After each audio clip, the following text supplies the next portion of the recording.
football games as you do and do throughout the years. When you have great coaches, then after you have great coaches, you get great players. You have a great organization, and you tell them one thing: just win, baby.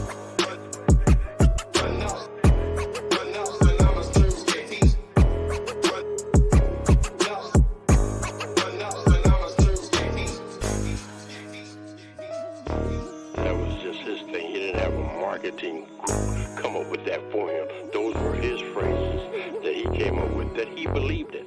Just win. Play hard. Try not to make mistakes. But don't worry about mistakes because there's only one thing that counts. Just win. Just win.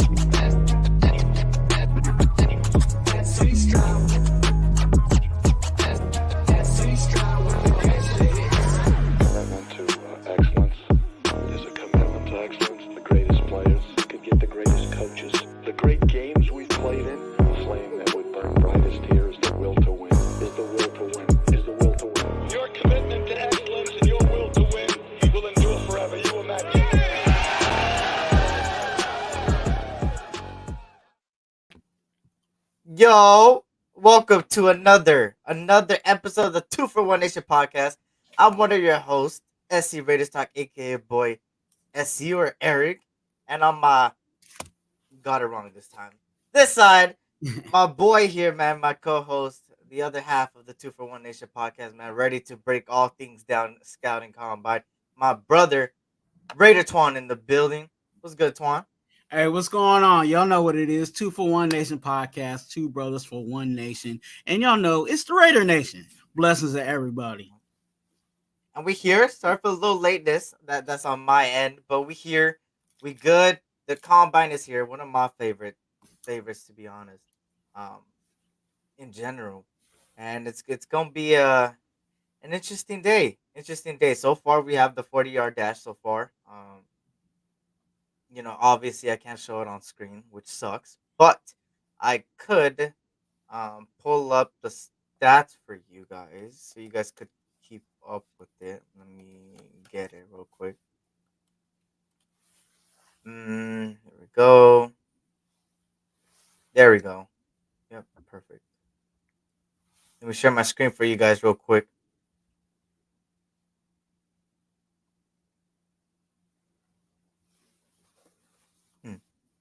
There we go. Let me see. What if we do it this way? Nope. There you go. Hopefully that shows it there. Mm-hmm. But yeah, so far it's been the 40-yard dashes so far, man. Let me pull that up right there. There we go.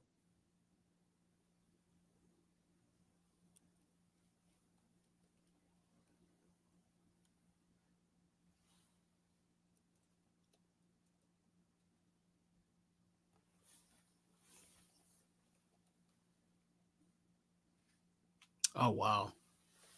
What happened? Just looking at some of these times, man. Anything that catches your eye? Any person that you have on your radar from just that top 10 alone? I'm just amazed at some of these times. Hmm. Some of these guys are actually faster than I thought.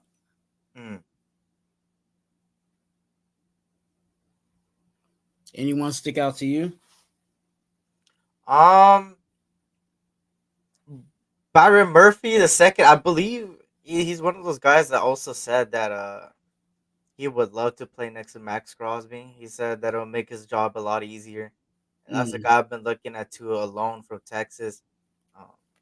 Interesting for a 4.88. That's very, very, very surprising.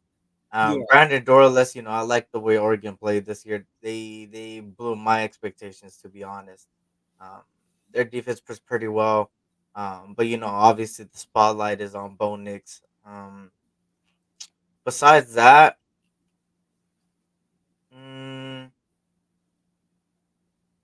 Dwayne Carter from Duke. I've been watching a lot of Duke. Duke surprised me this season. They they were like a basketball dominant school, and then this year they just came out of the bloom with the football. So that's another guy there, but that's about it so far. I don't think any other guys that I've been looking at are have gone yet by the looks of it.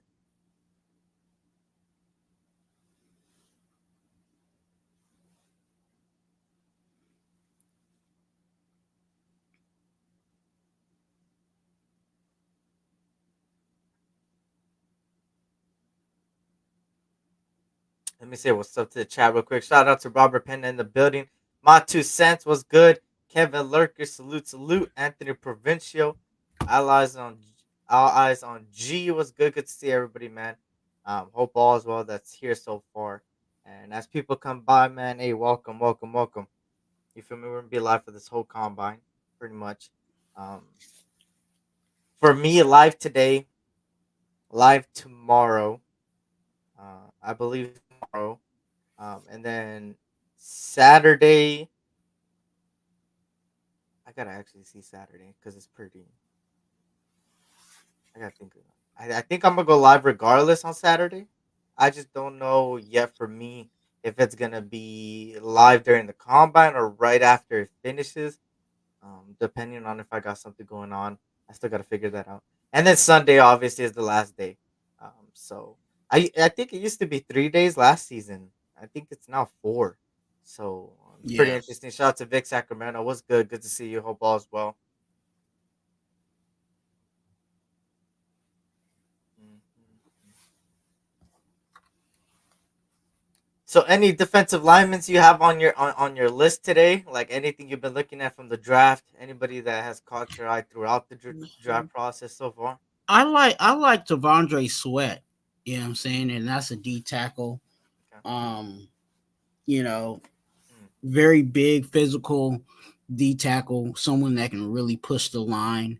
Um, mm, just a real big body in the middle. Pass rush can improve, of course, can take a step forward, but I think he has the physical um, that we definitely need in the middle of the D line.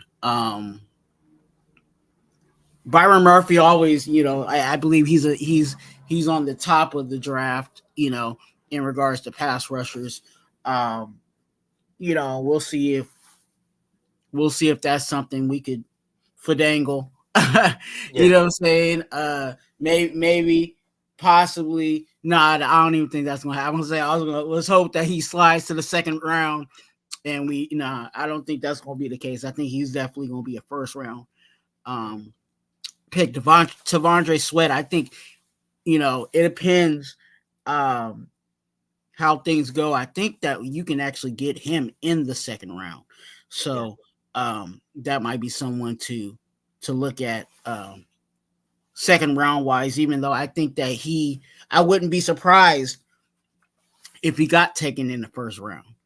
Um, but yeah, we'll see how that pans out for him. Again, the combine for a lot of these guys are where they kind of get their, kind of final get their last, hoorah in regards to where they place, right? If Mm, one of these D tackles reps on the bench, 40, you know what I'm saying? That's a huge number, you know what I'm saying, in regards to, bench press. So um that would definitely raise him up, of course, speed and looking at the cones and stuff like that. We'll see how these guys go. yeah. Um, obviously, a lot of these guys, their draft stock are gonna go up today. Others are gonna get their draft stock up on their pro days. Others, in general, just the way they go about things in the press conferences is another thing, right? For example, I think something that we need to look at specifically is what Byron Murphy said in the presser, I believe. He said that he would love to play alongside Max Crosby, which is interesting for other teams to hear that. When they hear a person that wants to play with a certain somebody, that could pull some teams away from that person, right? Specifically. Um, obviously Byron Murphy, arguably one of the best defensive linemen in this year's draft. Obviously you could say that the defensive line position itself is not the deepest this year than what it was last year. Um, but at the end of the day, um, he's still a good player. I mean, first round projection, around 6'1", 308. Um, obviously was a junior over there for Texas, and Texas defense was, you know, at the end of the day, pretty well. So, um, we just gotta see what happens. Obviously, shout out to Lakers in 5. What's good? Good to see everybody joining us, man. I appreciate you guys. I just wish I could show it. That's the only thing. I don't know. Yeah, it's one. I don't know if It, there's a way.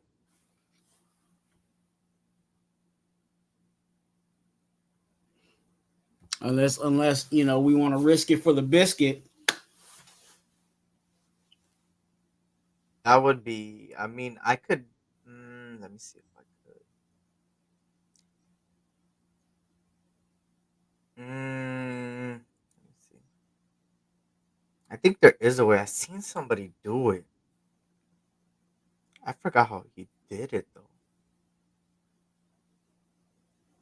Eric C. Graham Barden from Duke, and would be a good pickup if keeping Parham at left guard. And James Bounces says still want Jackson Powers Johnson though. I feel that.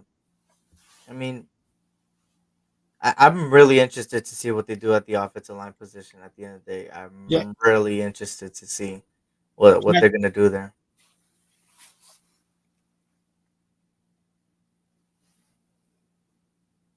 He wants Jackson Powers where? He just said that he would love Jackson Powers. Oh, okay. Yeah, that one's gonna be a tough one.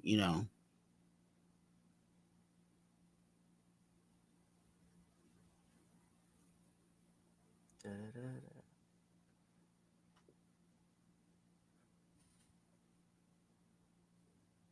I think he might possibly be there, but is Mm, that something somebody is that really somebody that we want in the first round?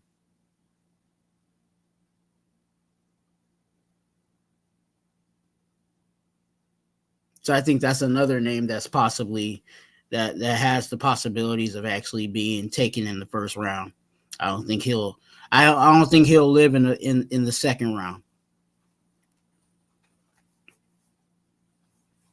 feel that.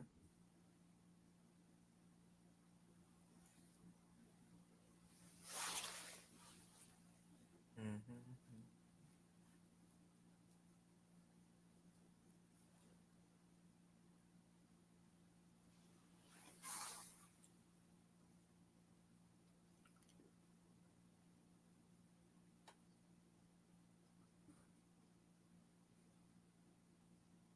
Let me see.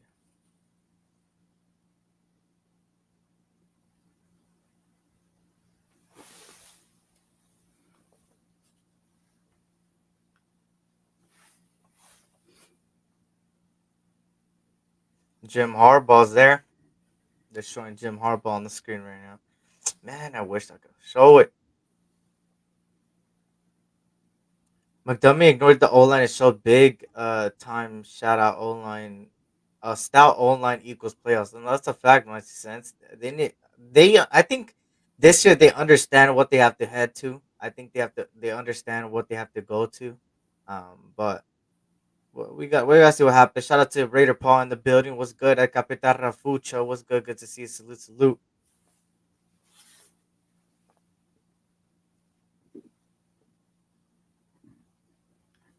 Yeah, they just trying to get their times in and Yeah, fact.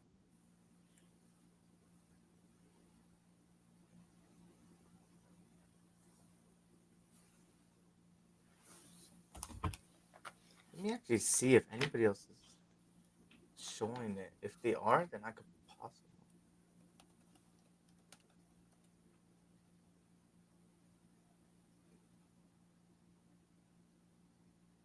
Mm,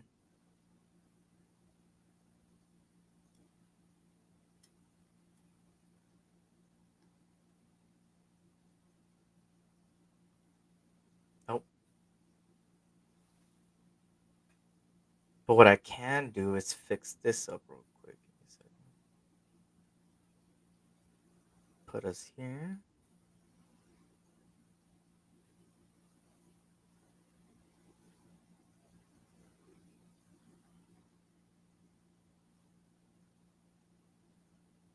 Bingo.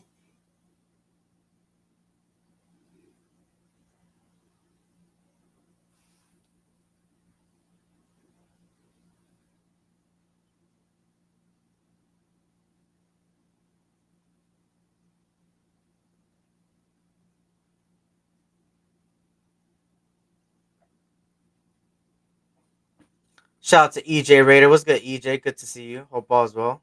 Kevin Licker back in the building. What's good? Good to see everybody, man. So far we're just watching it. You feel me? I wish I could even play the sound, bro. I need to get myself a soundboard, bro. That's what I need to do. I thought you had one. Nah. Oh, okay. It's just my laptop can't run everything. It's pretty bad. I need to get myself a PC soon. I was supposed to get one last year, but I ended up getting it.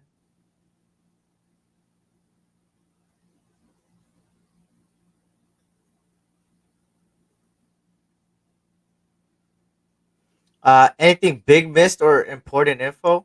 I mean, it even on the screen. Like, I think one of the important ones is, you know, some of these defensive, kind of like Twan said earlier, and shout out to SoCal Sal. Um, as you can see on the screen right there, you got some big men's running some 4.8s and 4.7s. What's interesting to me is me personally, which he actually just ran again. He ran just the 4.9 now, a 4.9 and a 4.88. Byron Murphy, man, I like Byron Murphy a lot, and he kind of came out in the press, and he's one of those that, oh, like I said previously, um, also talked about Max Crosby, and obviously a 4.8 for a guy like that, it's pretty damn good if you ask me. Um, on top of that, um, I believe the measurements came out today too. Actually, let me. Here's some of the vertical jumps for everybody that wanted to see personally, right there on your screen. Um, yep, y'all can see it right there. Some of the vertical jumps today, right there. Darius Robinson right there, 35-inch vert, which is pretty good right there. Brandon Fisk, 33.50. Byron Murphy at the 33. Latu, Latu, somebody that a lot of people were talking about. Um, 32 inches there for him. Leonard Taylor the third, 30. Those are some notable ones. McKinley Jackson with 23. And then I think they have done bench press too. Oh no, they have not. But so far it's the 40-yard dash so far. Um, Yeah. there's the bottom of it there. Latu, I think Latu came out has been dealing with injuries.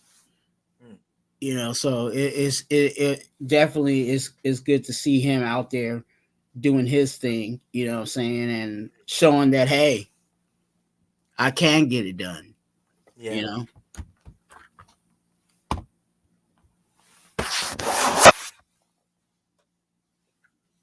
put it back up. I'm just trying to fix it real quick.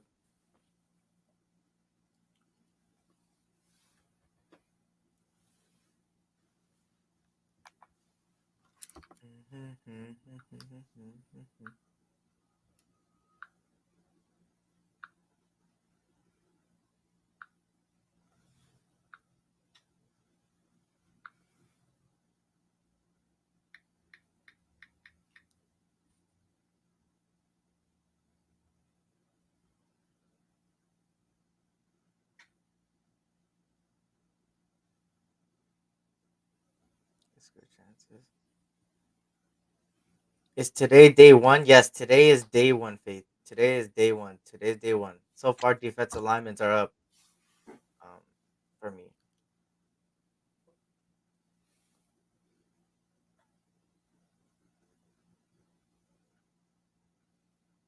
Day one. And obviously, if you guys have any questions about any defensive linemen, let us know.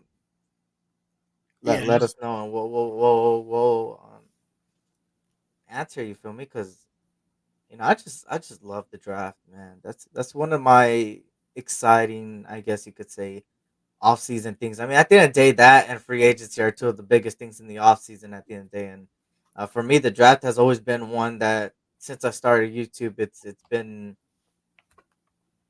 fun to just look and just really predict and really analyze these players and stuff like that. And when you're right, you're just like on the top of the world, but when you're wrong, it's like and you can't have them all. You feel me? Uh,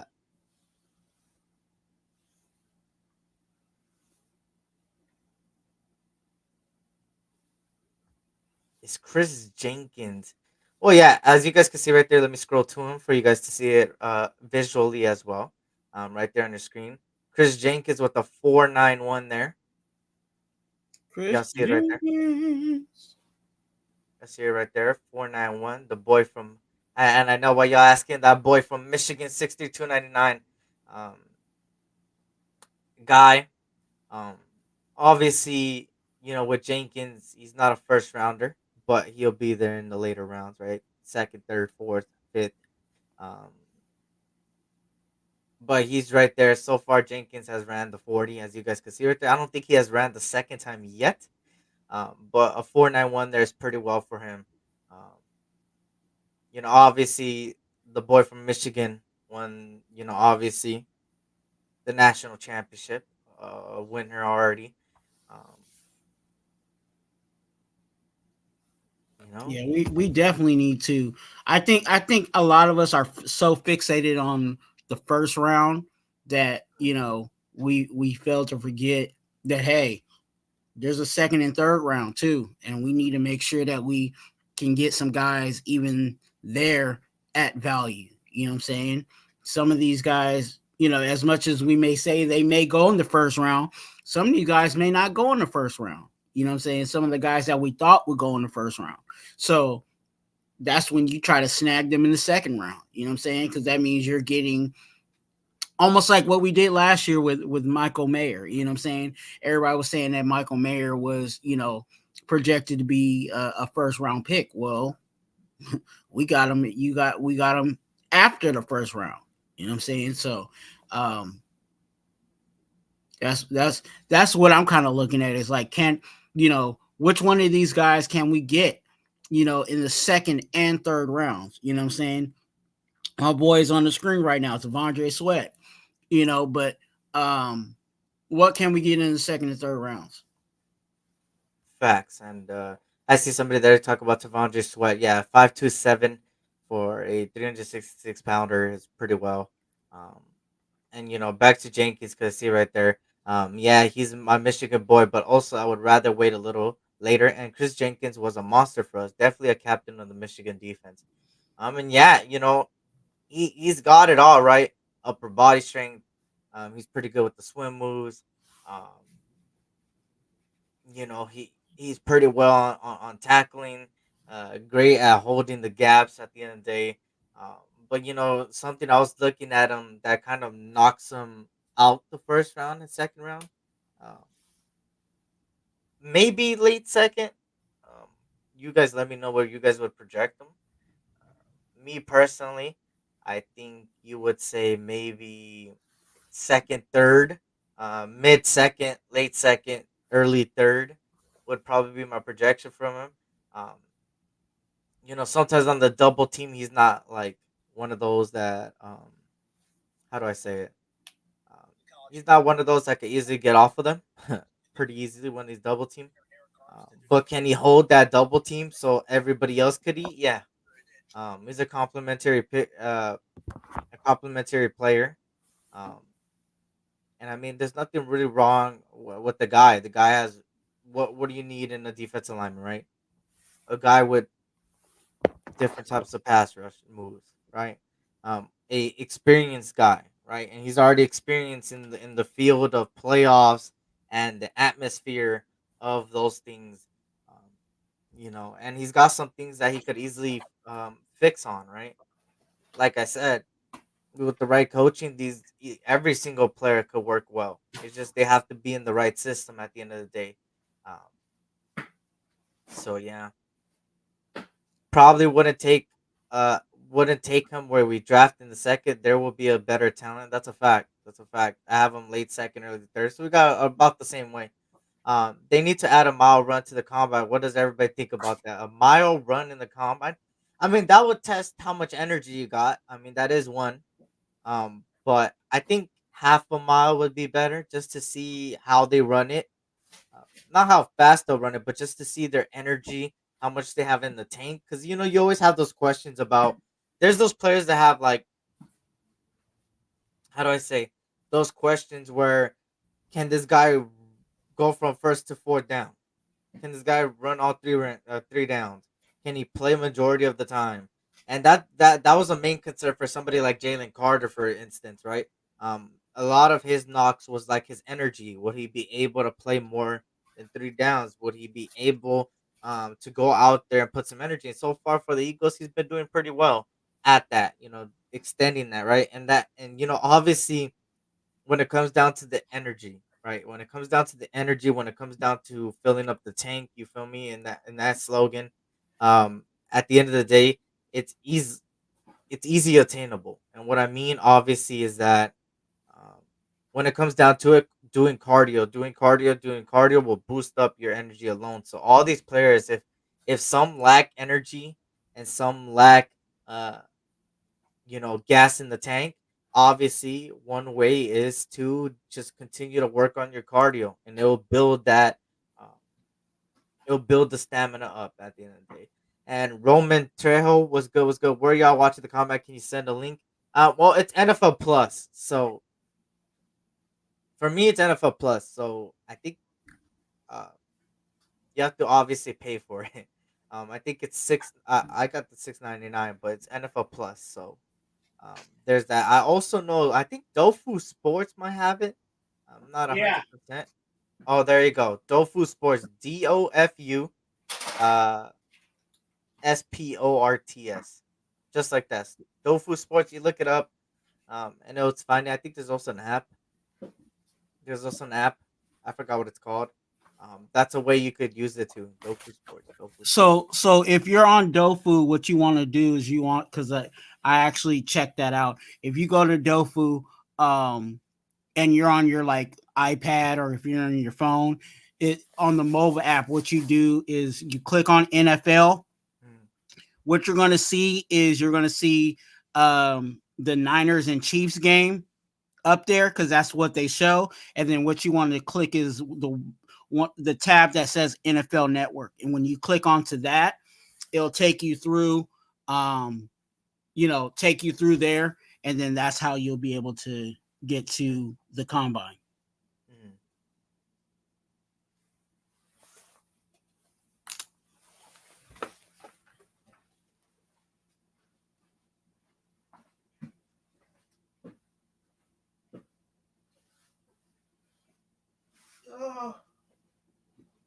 Let me see.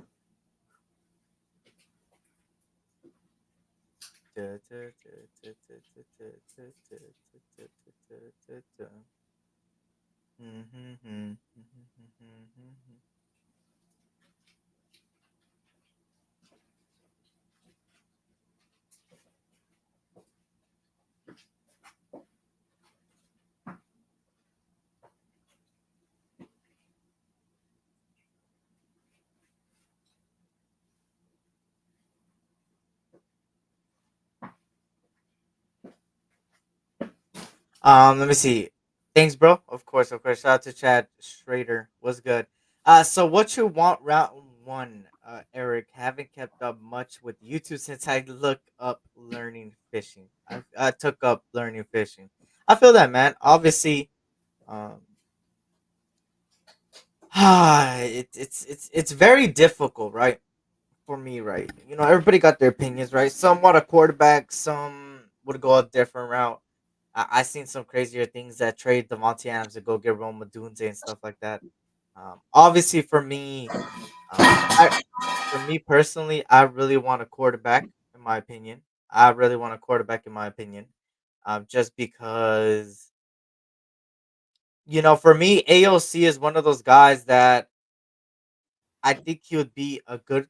I think he can be a good quarterback. I think he already is decent. I think he blew out expectations. People had too much high of expectations on AOC, but for me personally, I always had him at A. At the end of the day, the guy's not gonna come out and put up 400 yards a game with 3 touchdowns plus and come out here and save the season. Like a lot of people were expecting. At the end of the day, the guy's a little bit of an older gentleman. I think at 24. On top of that, he's also a fourth rounder, a fourth round guy, fourth round talent. At the end of the day, also on top of that, he had a rookie offensive play caller and he had a rookie coach. And he didn't. The whole point of Jimmy Garoppolo was for Jimmy Garoppolo to he knew the system, so he would work good and plug and play into the system, and that's just not what happened, right? You kind of seen what a lot of us were saying about his faults, right? We never wanted to, me personally, I never wanted to bash Jimmy Garoppolo. At the end of Mhm. the day, I supported him because at the end of the day, he was the guy under center. I did the same thing with Stidham. When DC was the quarterback as well.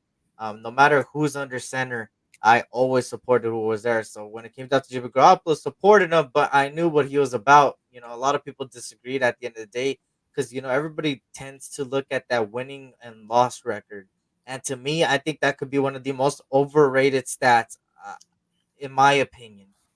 Right, and that might be crazy to a lot of people at the end of the day. And for me personally, I just think it's an overrated thing because it's the team that wins these games. In some cases, like obviously the Kansas City Chiefs, you got a generational quarterback that literally throws it like nothing. That could throw it on the run, throw it diving, throw it this, throw it that way. You feel me? Play backyard football. But not everybody has a Patrick Mahomes. Not everybody has that. So at the end of the day, you got to build the team regardless of who's under center. And if you build the team, at the end of the day, defense wins championships. That's just what it is. Mhm. So for me, I think that no matter, I think during the draft, to go back to your question because I kind of went off route. Who would I want first round if there's a chance to to do a great deal with 1 through 5 pick? I say you pull the trigger and you finally let your nuts hang. In my opinion, some of these quarterbacks are really damn good and have a high potential ceiling. Now, can they work out? No. Obviously, all these people can't work out. Obviously, some are not going to work out. It's all about what system they go into. Um, for me, somebody that I would trade up for is Jaden Daniels. Obviously, um, I've liked Jaden Daniels since the beginning of the season of college. The guy has an interesting journey from obviously Arizona State, for notably worked with Antonio Pierce. Left, obviously Antonio Pierce left him. He kind of talked about it, and then went out to win the Heisman. But obviously the Heisman could be a overrated thing as well, right? When it comes to transitioning into the NFL. Um, but obviously Jaden Daniels will have a better weapons here. Just have to fix up the O line here, and obviously is a guy that could both run and pass the ball. Now, when it comes down to AOC, I think AOC knows what he has to do, and it's fight for his spot again and say that, hey, this is my spot. I'm gonna defend this, and that's practically what he said. And I love that mentality because that pushes the next guy upwards, and that pushes AOC upwards, knowing that he's got competition. Um, so for me, obviously, AOC is also a prime candidate, and I would not be mad if that's the last resort. At the end of the day, Antonio Pierce talked about it. I think on Crosby's podcast, I believe, or I think on on um on oh my god, what was it? I think it was actually on Okay, Wingo. the pivot. I think it was on the pivot actually, where he kind of talked about like if ALC is the last resort, that's not even a bad thing, because Right. he blew expectations and he's got the potential there. So for me, obviously, I would not be mad at the end of the day. I wouldn't be a lot mad at that. So for me, obviously, I would go up and get Jaden Daniels. But if that's not possible, I would go offensive lineman. Really like the offensive linemen this year. Um, we desperately need a right tackle or even a guard. But for me, somebody that I've been looking at that I think he plays a lot of the right tackle position is J.C. Lathman. I like that boy from Alabama, 6'6", 335 pounder guy. Obviously would be there at that place. A lot of people wouldn't want a offensive lineman first round, but if quarterback is not an option, an offensive lineman is the best next, right? A future offensive lineman. Um, so obviously J.C. Lathman is somebody that I've been looking at personally. Another guy is I believe his name is Troy Fatanu. I think if I say it correctly, it's another guy as well. But that guy instead is notably, how do I say, a left tackle, played left tackle a lot. So that's a problem, right? Obviously, we need that right tackle. But JC Lathman obviously is one of those guys that we did. So we I had the like combine here. Oh, go ahead. I like Makai Wingo. What I'm seeing, I like his movement on the ground. We'll see what he does in the next drill, but he he kind of popped on the tape for me on the combine. I hey, offensive line. You were talking about offensive line. You were talking about JC. I like JC, but I like I'm pushing for Fuaga. I like Fuaga. There's just something about Fuaga from Oregon State. He's on the offensive line. Can be a right tackle. He can also be a right guard if need be. Um, but yeah, you can get him right in that same neighborhood. If JC is already off the board, and we were not able to get that quarterback, yeah, I would be going for Waga. Because again, we definitely need to show up that offensive line, and people forget, and you guys be reminded of this, that in the first round, that's the only round that a player can actually go and get a 5th-year option. So that means you can actually sign that player for an extra cheaper year than having them go into the regular, veteran free agency. So that's why it's important that's why a lot of people, they draft their quarterback in the first round. You know what I'm saying? Because they want 5 years of that person under what I call cheap labor, but it is a rookie contract. You know what I'm saying? The same thing with offensive line. Those offensive tackles, you know what I'm saying, especially if they're, a tackle that pans out and actually really does well, they get a whole lot of money when they become a vet. You know what I'm saying? These tackles get paid a lot of money. Look at how much Trent Brown and Armstead, and you know what I'm saying? Trent Williams over in San Francisco is getting, you know what I'm saying, because he plays right tackle, or he plays tackle. You know what I'm saying? So getting your offensive lineman in the first round also benefits you, because you're getting them 5 years if they're good under the rookie contract. Mhm. Let me see. I'm trying to fix this thing real quick. Excuse me, I'm trying to give me a little lunch in, but y'all enjoy your lunch and watch this combine with us. Oh, this might be well. Oh my god, this might be good. Hold on.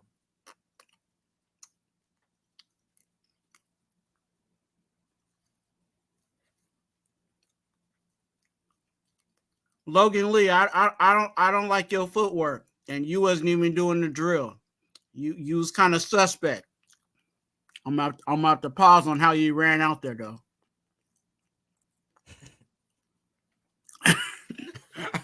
Hey, I'm just saying, if you watching this combine, watch how Logan Lee ran up to the drill. It was kind of pause worthy. I'm just saying.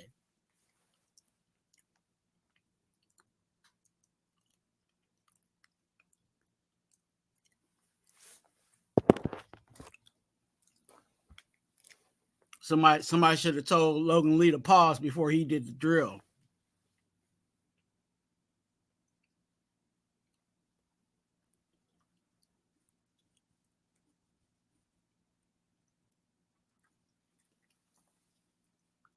Let me see. I'm about to fix this real quick.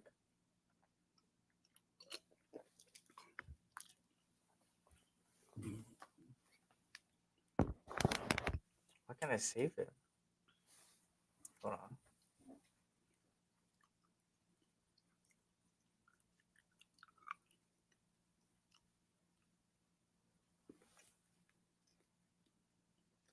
Damn, why isn't it working? Hold on. I'm about to fix this. I'm about to fix this, y'all. I'm about to fix this.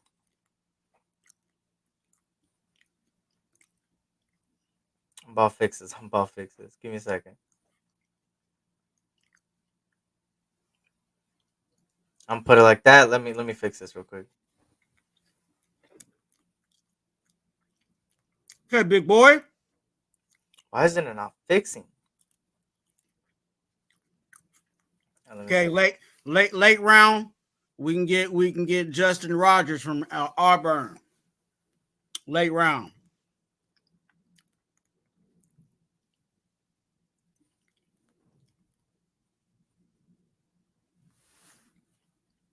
Come on, Sweat. Woo! Let's go. Let's go. Hey, I'm just saying. Hey, Tavondre Sweat.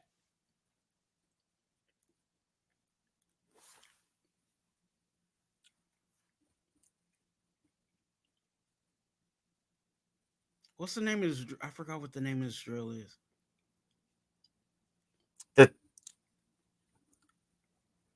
I'll look at it right now. I'm just trying to set this up. It's the one where they're going between the bags, not the bags. The 4 bag. That's what they call it.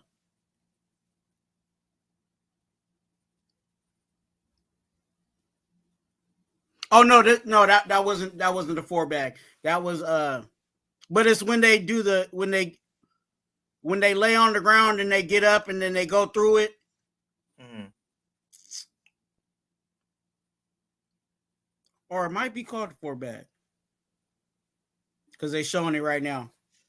How does that look, y'all? Does that look better? Can y'all see right there? Does that look good to you guys? A screenshot out to Cool Kev. What's good, Cool Kev? Good to see you. Hope all is well. $2.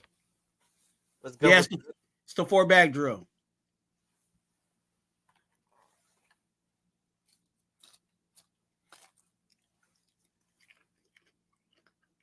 So we got Tyler Davis, 16 sacks, 29 tackles for losses, career high 9.5 tackles for losses in 2022 for Brandon Dialysis. There he goes with the drill so far. Look pretty good. Justin there from Alabama, 9 sacks, 16 tackles for loss in his career. Did that pretty well. Here we go with Brandon Fisk from the Florida State defense here, man. 19.5 sacks, 36.5 tackles for losses in his career. Then we go to Baylor over there, Gabe Hall. Here 6 sacks, 7 tackles for loss in 2021, which is both career highs for him. Obviously, Marcus Harris from Auburn started 12 games in each of the last 3 seasons from 2021 to 2023. McKinley Jackson from A&M right here with obviously 7.5 sacks, 15.5 tackle for losses. Look pretty good well there. Jordan Jefferson looks a little slower than the others there from LSU. 6 sacks, 21.5 tackle for losses for him in the past year. Now, Chris Jenkins, here we go, and he looked pretty well there. A PFF of an 87.2 run defense. Looked pretty well as well there, too. Shout out to Anthony Estrada joining us. Cool Kev. I don't know if I shouted you out, but shout out to everybody coming in. Hopefully, I didn't miss anybody. I was just trying to fix, obviously the live, and hopefully you guys like the way it's set up. I don't know if y'all like the way it's set up. So there's that. But obviously, let me go here. Let me see if they got the what we're having right now. No, it's not the shuttle. Third coach drill hasn't happened. No. So I'm gonna just leave the 40-yard dash on here for now. They're doing the pass rush right now. 40-yard dash on there so far.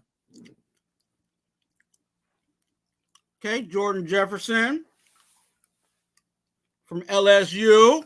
Then we got Justin Rogers here from Auburn again, 35 tackles at Kentucky in 2022, which is career high in 2022. And then 2023 had a little bit of a downfall, but went to another school, obviously. And then Mason Smith here from me, LSU, 4 sacks, 5 tackle for losses in 2021. Tavondre Sweat, one of the best run defensive grades in 2023, which was first in football, in college football. Leonard Taylor with 89.4 there. So a lot of these guys are good run defenders. That is one thing that I've been noticing a lot. Not even through the stats and the grades, but also through the film itself. They've been pretty good run defenders. That's a very strong suit for a lot of these guys.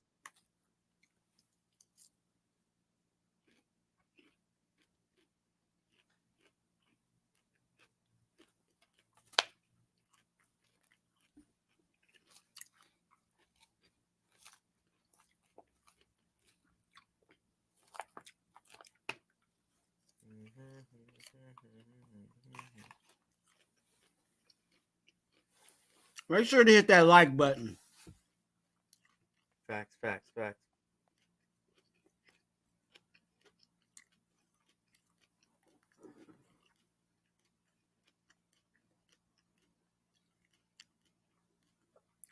I'm still high on Penix, though. I am too. You know, obviously he's gonna get knocked out of the first round because of them injuries. That's a main thing. But besides that, you know, I like him still. Shout out to Freddie Chavez. What's good, Freddie Chavez? I'm with it. Hey, we get Fuaga in the first round. Turn around and go get Michael Penix in the second round. Hey, I'm with it. You know, I don't want Penix in the first round because of his injury. You know, that's still kind of, but when you put on that tape and you watch Michael Penix, the one thing you can't say is that he can't throw that ball. You know what I'm saying? That ball looks nice coming out of his hand. And if we're able to get him, snag him early in the second round, even if we got to move up to go get him in the second round, go get it. That's a fact. Besides that bad last game, that mental fortitude to stay in the game showed me heart. I'd even trade up into the early second. That would be interesting. Early second is interesting. Yes, I want Rattler. Paul, you want Rattler? Spencer Rattler? That's interesting. Rattler or Milton later rounds, if Raiders do not invest in a quarterback earlier on, would be solid. If I'm not mistaken, Milton's the guy from Tennessee. Am I wrong? Am I wrong, 2 cents? And then Spencer Rattler, obviously, I know about him a lot. But yeah, that fortitude. I mean, at the end of the day, that's one thing that you could take from Michael Penix in that national championship, man. And I don't even blame it all on him, bro. A lot of people were blaming him. His receivers weren't giving him any help. The amount of drops I seen to get a first round or to start swinging momentum were dropped. And that was crazy to see. Even Roma Dunze dropped one that was like a 40-yarder. I'm like, what the hell is going on here? Like, your quarterback is already hurt, playing with the hurt ribs, and he's still making the throws and you're dropping them? Like, come on, bro. Come on. Shout out to Jaw Raider. I don't know if I said what's up, Jaw Raider. What's good, Jaw Raider? My bad, my bad. What's good? What's good, bodyguard? It was good. It's good to see everybody in here, man. you guys can't hit the like button, subscribe if you're new. Just looking through the combine now. If y'all have it up, you feel me? You guys are following along. If not, we got you here with the coverage here. Obviously, Rich Eisen, Daniel Jeremiah, Doug Peterson. They're talking to Jaguars head coach here now on my side. I think me and Twan have two different streams up, so it's kind of a different. Um, Shout out to ECG in the building. What's good, East Coast?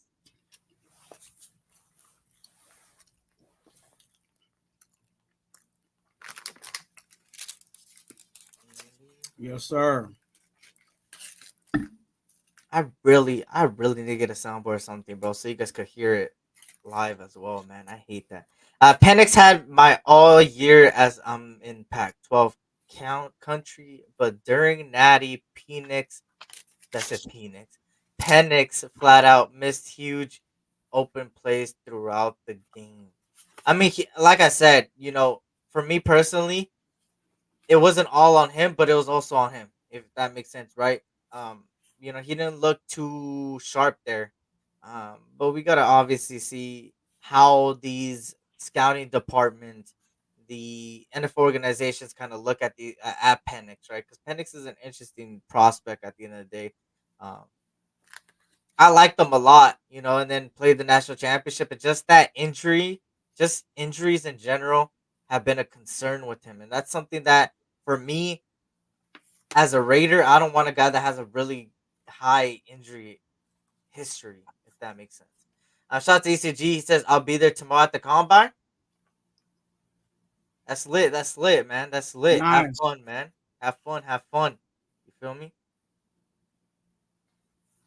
Y'all seen AP didn't want to speak with Bo Nix? I said it. Dude grew up as a Cowboy fan. He only spoke with Daniels, Caleb, and Penix yesterday and today. I didn't know that. He was a Cowboys fan. Shout out to Raider Resistance. What's good, Press? Good to see you. Hope all is well. Tom did speak with some DTs and offensive line. Yeah, all weekend, me and Hayden. Oh, hey, man. Have fun. Be safe. You already know what it is, man.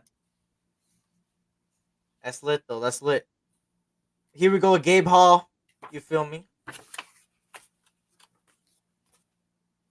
From Baylor. The boy from Baylor had a career high 36 tackles in 2022. You got Marcus Harris here. 6+ tackle for losses in each of the last 4 seasons for him. McKinley Jackson, 91 tackles in his career. I mean, him injured during the Michigan game was due to him getting smacked just about every play. He was healthy all year pretty much. Yeah, he was.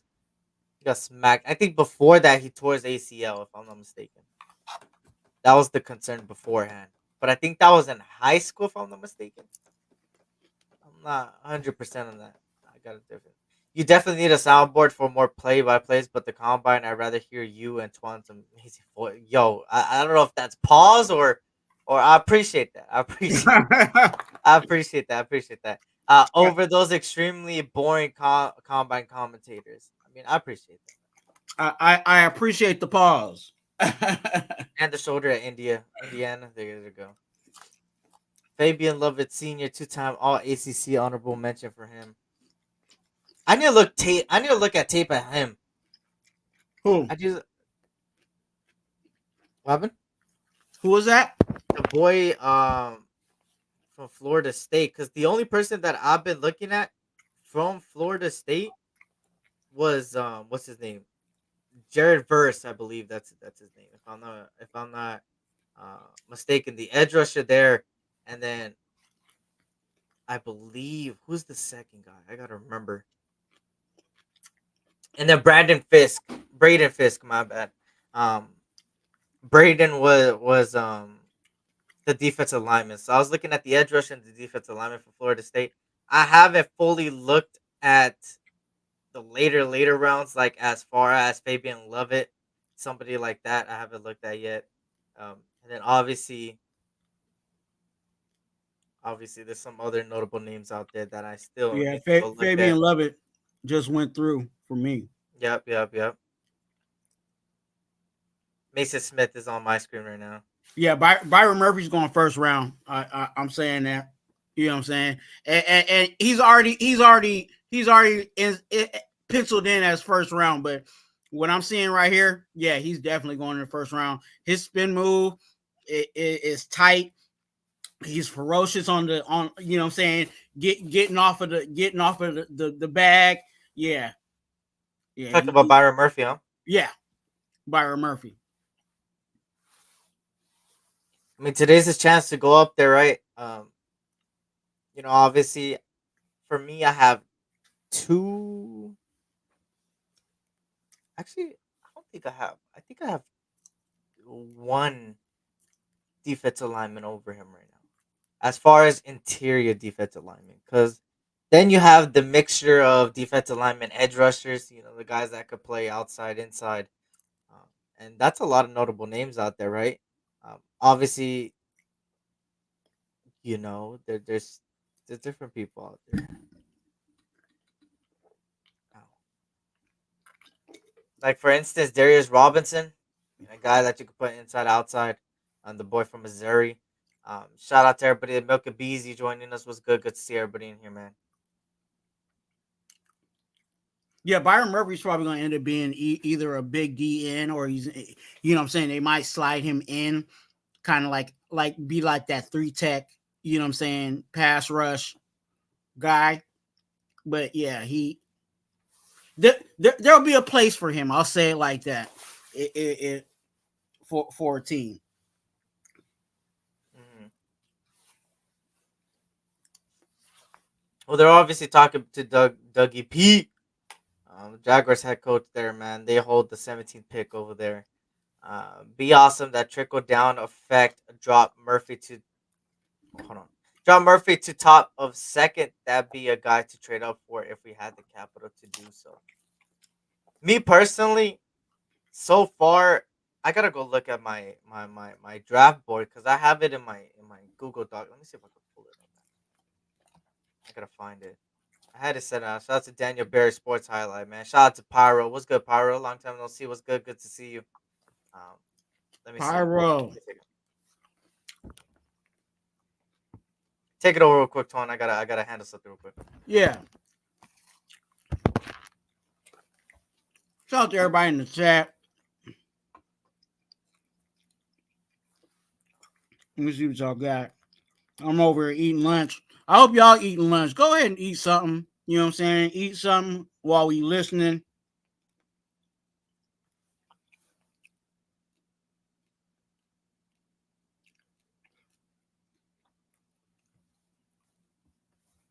Oh yeah.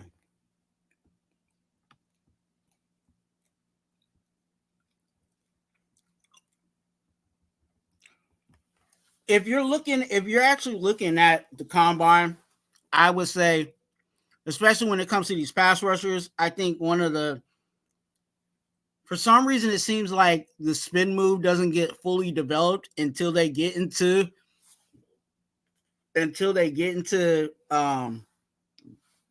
NFL. But that's just my personal opinion. But yeah, if you see someone during that drill that got the tight spin move, you know what I'm saying, where it's not like spinning and then they like 5 yards the other way, is kind of tight off of that little bag, then that's a good sign.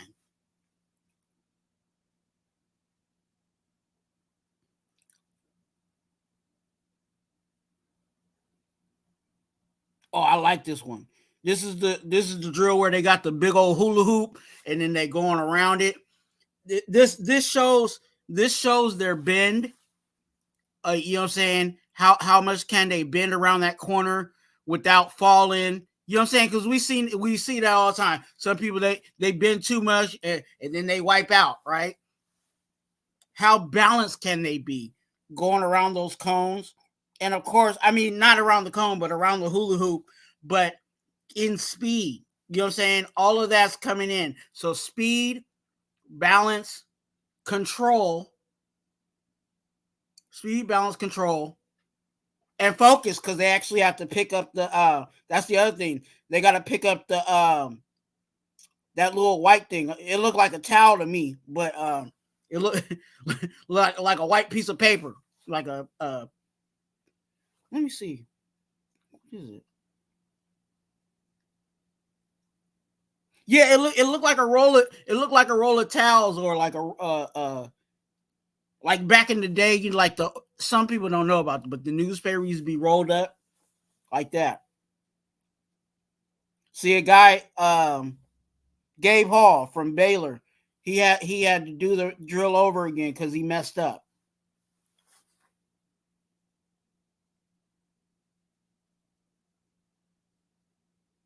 And typically this drill is a little tougher for some of the bigger body guys. The guys that are more linebacker-ish, they'll be able to, do it a little better, But when you get to them D tackles, you know what I'm saying? That's a whole lot of body, a whole lot of weight trying to bend down and bend. So you also factor that in too. You can hear me, right? I'm good. I can hear you now, yeah. Bad. My bad, y'all. Had to handle something real quick, but I'm back. So Am I tripping? Was this drill last year?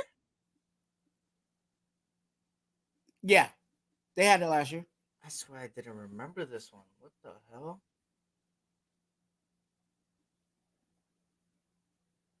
Oh, okay.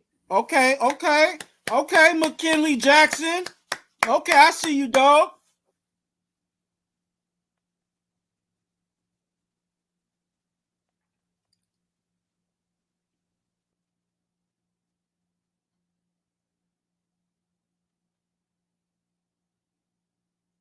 Hey, you was talking about Chris Jenkins, right? The boy from Michigan, yeah.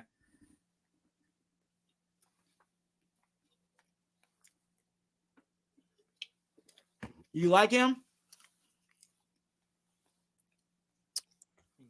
I mean, I like him. I don't have anything really. I guess you could say bad about him. I mean, when you really break down his film, so far what I've looked at specifically is just, he's got certain weaknesses that is pretty much, obviously when it comes down to, I always look at the double team, right? When it comes to these interior defensive linemen at the end of the day, and when it comes down to it, I want to see how they handle it. And for him, he's not one of those guys that easily, you already know right off rip, oh my god, this guy's about to beat that double team, blah blah blah. He's gonna manhandle. He's more of handle the gap situation, right? Set his form, make sure the people around him eat. But he's also eating. I mean, at the end of the day, but for me, with him, obviously he has a lot of experience. I think that's outside of football. Not, I wouldn't say outside of the field. He's got a lot of experience, regardless. Not out of the field. My bad. In the field, he's got a lot of experience in the higher ways, playoffs, right? Playoffs, for instance, um, national championship, obviously. Um, that alone should boost them up. A lot of guys, a lot of scouting people, scouting departments love to see when a player plays at these higher level games to have that rep already in. So when it comes to the NFL, they have that experience. And that's one of those guys that ended up getting that experience.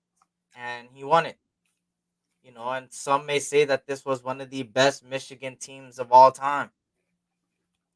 So, I mean, there's a reason why Jim Harbaugh got a job this time, right? Pretty cool. Right. I think, mhm. I think some of it's and we have to be mindful of that because some of it can be fool's gold. You know what I'm saying? And what I mean by fool's gold is just because you was a part of the team that won the championship doesn't mean that you was actually that dude. You know what I'm saying? And we've seen that even in our own house. You know what I'm saying? We drafted Cleve Farrell. And not saying Cleve Farrell's a horrible, you know what I'm saying, a bum or, trash or anything like that. But I think him coming off of that Clemson team you know what I'm saying, added some stock to him. That maybe shouldn't have been put on him. And that's the same thing that, you know, is going to be a wait and see for JJ McCarthy. You know, he's the quarterback of the championship team.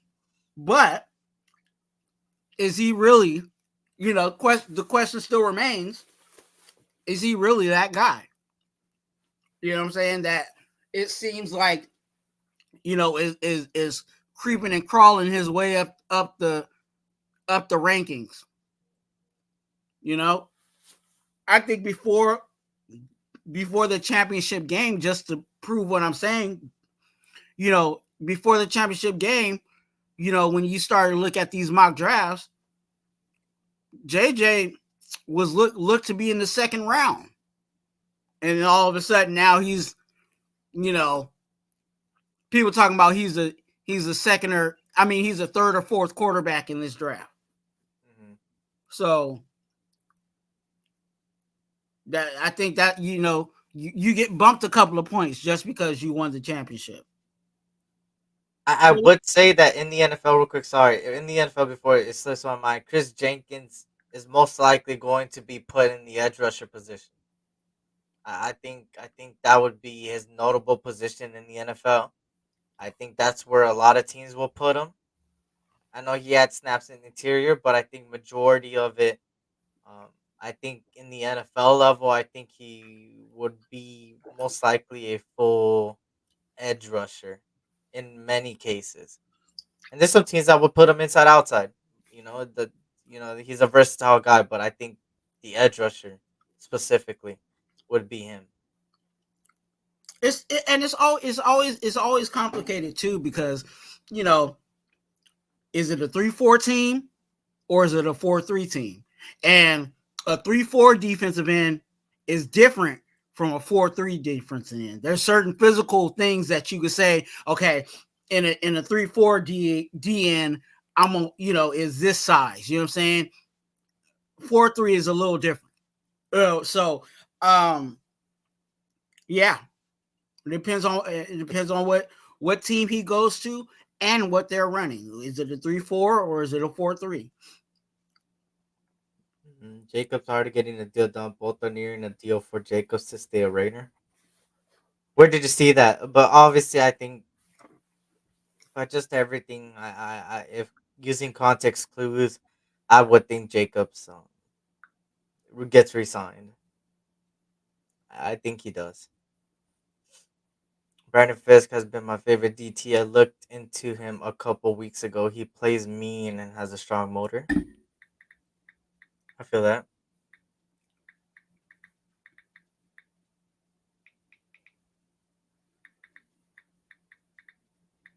I feel that. Raider scout reported. I wouldn't doubt it. I mean, obviously, Josh Jacobs, he's in a lot of cases is a must resign guy, right? Obviously, it looks like he wants to be a Raider, and he knows that the leverage is back on our side just because of um, the play last year, which is not really his fault, to be honest. The offensive line was getting pushed around in many cases during the run, but um, at the end of the day, Samir White kind of in the later games, kind of stepping up, kind of made the leverage. Feel me? A little bit, a little bit. Um, but I still think with Josh Jacobs, man, I think he wants to be a Raider, man, and you know, I don't know why people kind of disrespected him when the deal wasn't getting done. A lot of people were saying that all he cares about is money and all these different things, but at the end of the day, um, the guy pretty much just came out and said, "Hey, if you want me to be the hero, then pay me like one." Which, hey, that's not a bad statement, to be honest. That's not a bad statement, because at the end of the day, that year before this year, he was the reason why we won a lot of games. A notable one was the Seattle game, rushed for a 60-plus yarder run to win the game. The guy was the best running back statistically a year and a half ago. So, Yeah. You know.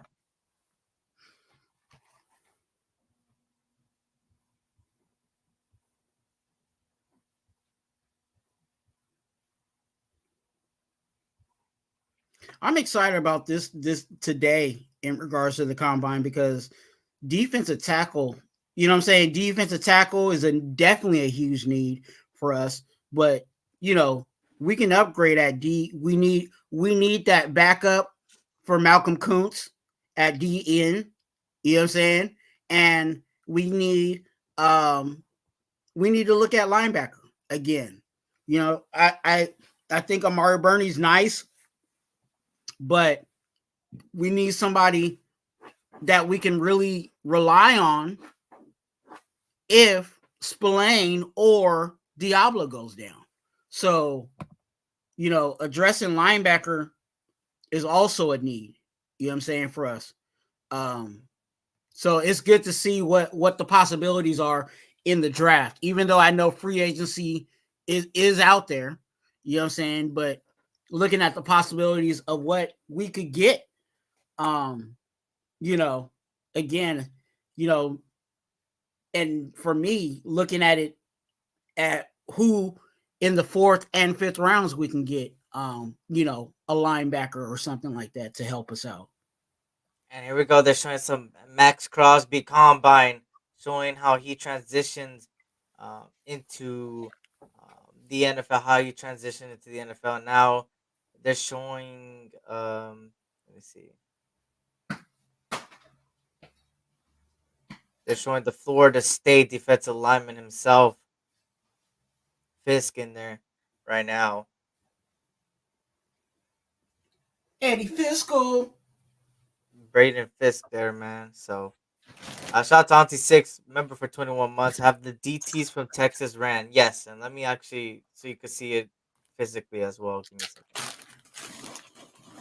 As you can see right there on your screen right there, Byron Murphy with the 4.87 in total from the 2 runs. 4.87.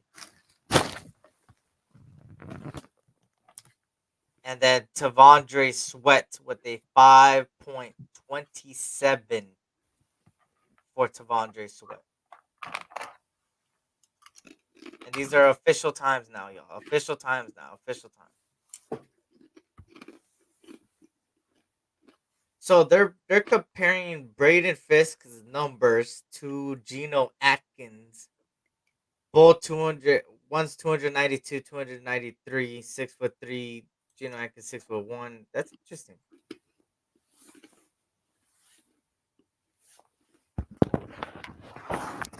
Braden Fisk and Byron Murphy. They're putting them side by side to see how they did on the drill.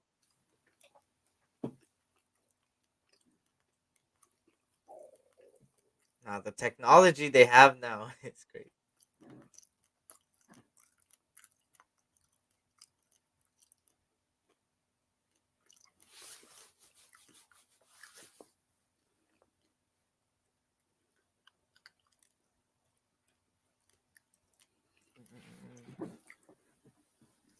That was one player that I wanted to have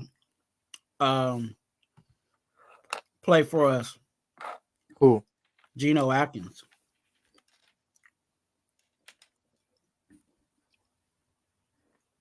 We've been missing a defensive tackle for a long time.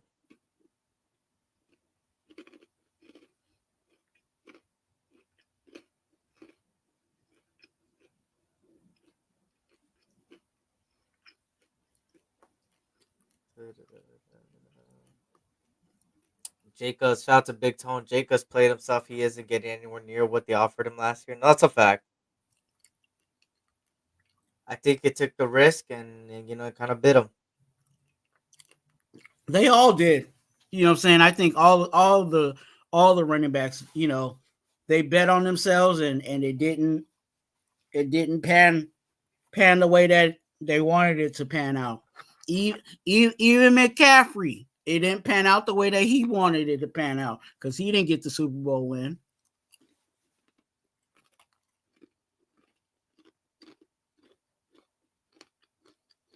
Nor was he used the way that he should have been used in the Super Bowl? But hey, I'm not Kyle Shanahan.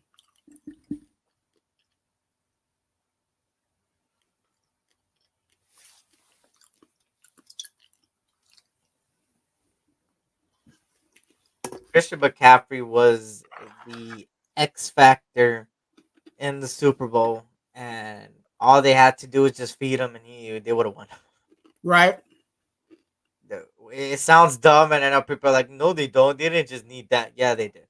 Yeah, bro. Trust me, Christian McCaffrey. Every time he got the ball that Super Bowl, he was giving Kansas City a run for their money, bro. And I don't know why. Again, Niners made the same mistake they made the last two times they lost the Super Bowl. It's kind of put it all on the quarterback. And you seen what happened when they put it on Kaepernick in his rookie season, uh, thinking he could save it, off of just, at the end the guy was a rookie. He hasn't been in a big game, the pressure got to him. And then you got Jimmy Garoppolo. You seen when Kansas City made him win the game. Came down, interception. Now again, you put it all on Brock Purdy when you got notably, arguably, the best running back of last year right in front of you and one of the best offensive lines.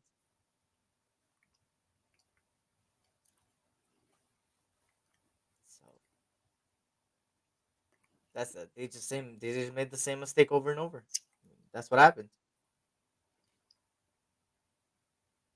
And two of those times was with the same coach. Oh,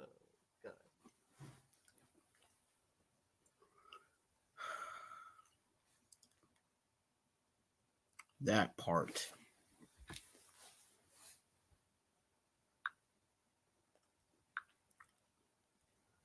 I ain't gonna lie. Braden Fisk might have jumped off up my draft board personally.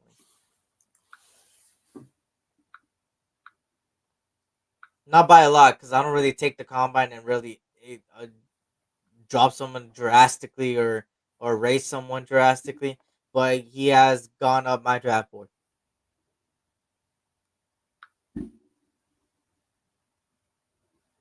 A mid late second round, third round guy right here.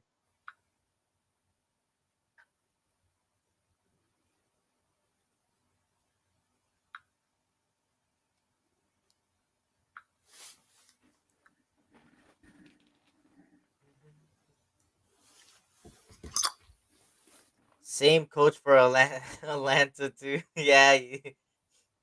Wait, was Shanahan? Was he the coach for Atlanta when they came back on him? Oh my, he was. Thinking about it now, he was. You're right. Who? Shanahan. That he was the coach when the Atlanta Falcons got the Patriots came back on him when they were all like what 21-0 at halftime or something, 24 up. He was. Was he head coach or was he offensive coordinator? He was a part of that coaching staff. I know that. I think he was the offensive coordinator.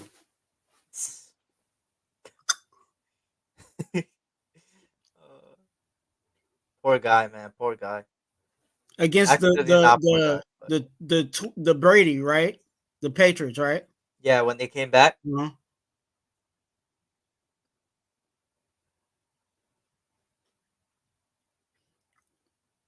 And I think it was the same thing. It was the OC. Yeah. And it was the same thing. I think he should have ran the ball. Yeah. Because I forgot who was over there. They had a good running back too. I forgot who the running back was over there. But they could have, but you run the clock out.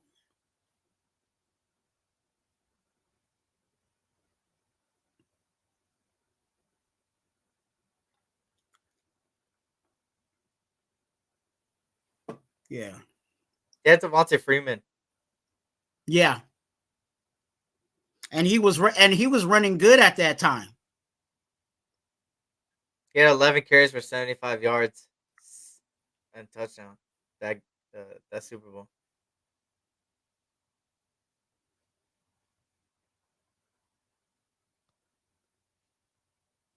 That was crazy though. They were up 28-3, bro.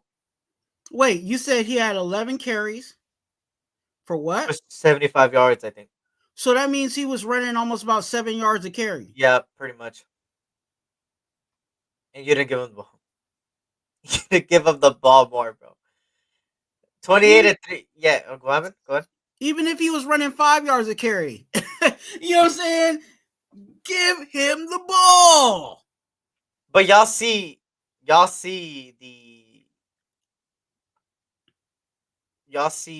how do I say it? You see the occurring factor, right? The trend. The trend, right? Yeah. Not running the ball cost them, you could say, 2 Super Bowls. This Super Bowl that just passed, and when he was on the Falcons. And there's Caleb Williams. Hey, got a root for my boy still, man. USC right there, man. And he has not participated in the combine, by the way, which is crazy that he's there. But hey, he's not participating. Jaden Daniels is not participating. So there's 2 guys that are not participating. Well, they, even though they're not participating, they still go through the other part of the process. They're going to the pro day. They get measured. You know what I'm saying? They talk to the teams. They just don't do the field. So they'll get their hands measured, all of that. And then, the little, I think it's like they said 15 minutes or whatever. They get with each team. Mm-hmm. So they'll do those. So that's why he's. Oh, yeah, that's true.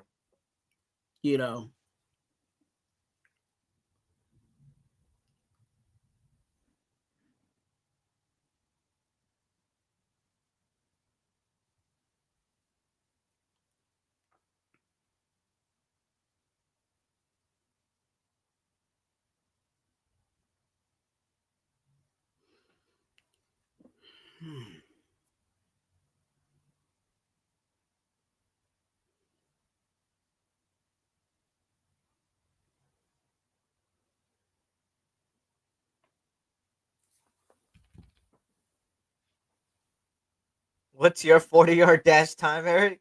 I mean, I've never done a 40-yard dash time, but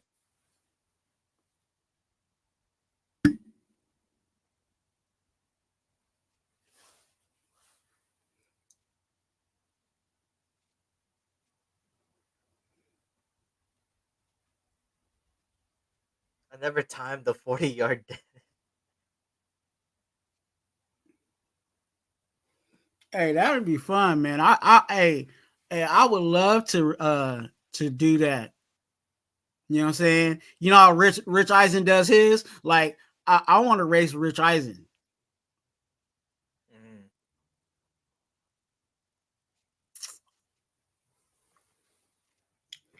Mm. That's a good idea. You know what I'm saying?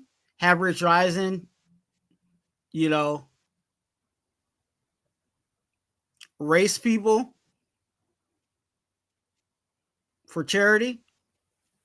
You obviously you gotta pay to race him, but you get TV time for racing Rich Eisen, but that money goes to charity. Like, yeah, that'd be dope.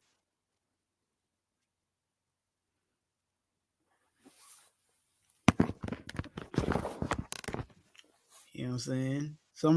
Somebody, we might have to do a fish dash. You know what I'm saying? See if you could outfish me.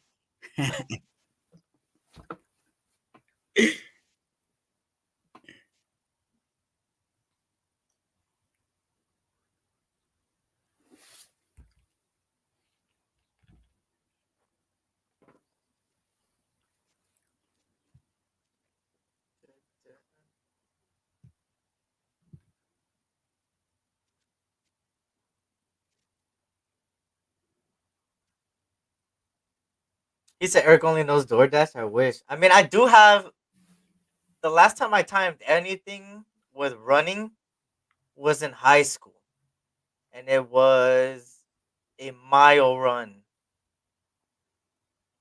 I believe it was 6 minutes,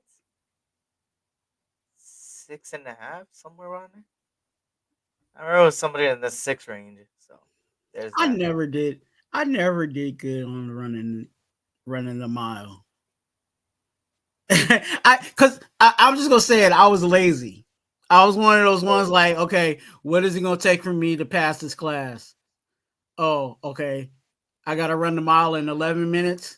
Okay. I'm running it in 10. I remember, yeah, they put it at like 10 minutes to finish.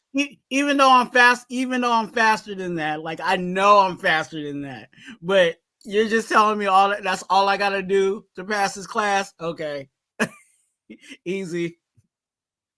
Like the only time I like actually like really like excelled in something was like if it was like a sport that I liked. Like if it was like if we were playing softball, you know what I'm saying, for PE, or if we were playing basketball for PE, or if we were playing football for PE. Like if it was one of those sports, like I'm going all in. Like that's when you're gonna see, you know what I'm saying, top MarTwuan. But like anything else, oh, I got it. Okay.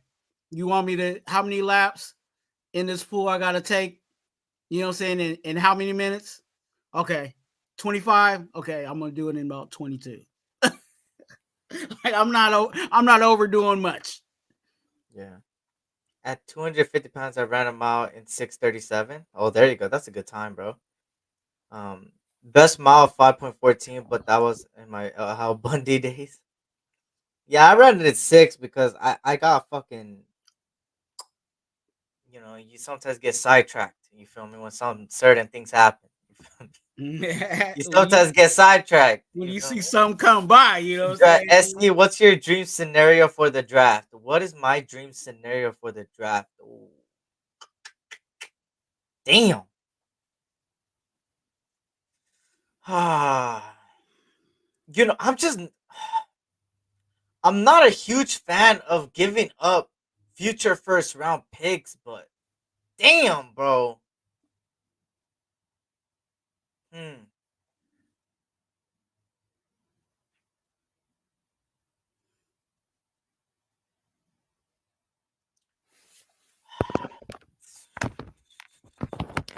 It's a tough one.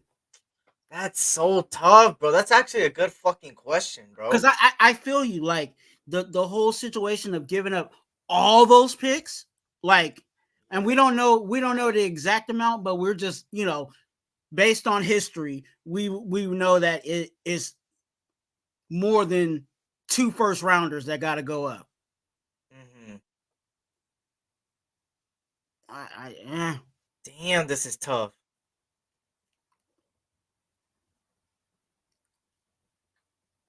Damn, this is tough. I'm trying to think. I Believe it or not, y'all, I haven't even done a mock draft. Should I do one now? You know what? Where's Cool Cam? Where's Cool Cam? You know what, bro? Where's Cool Cam? We doing a mock draft, Cool Cam. Mock draft, Kev. Let me see. Come on, Kev. Oh, hey, Cool Kev is the hater of mock Oh, drafts. he hates mock drafts. He hates mock He drafts. hates mock drafts. That's why when he's like, let's do a mock draft, it's like, where's Cool Kev at? Let's go. Oh, oh. I'm good. Yes. Let me see.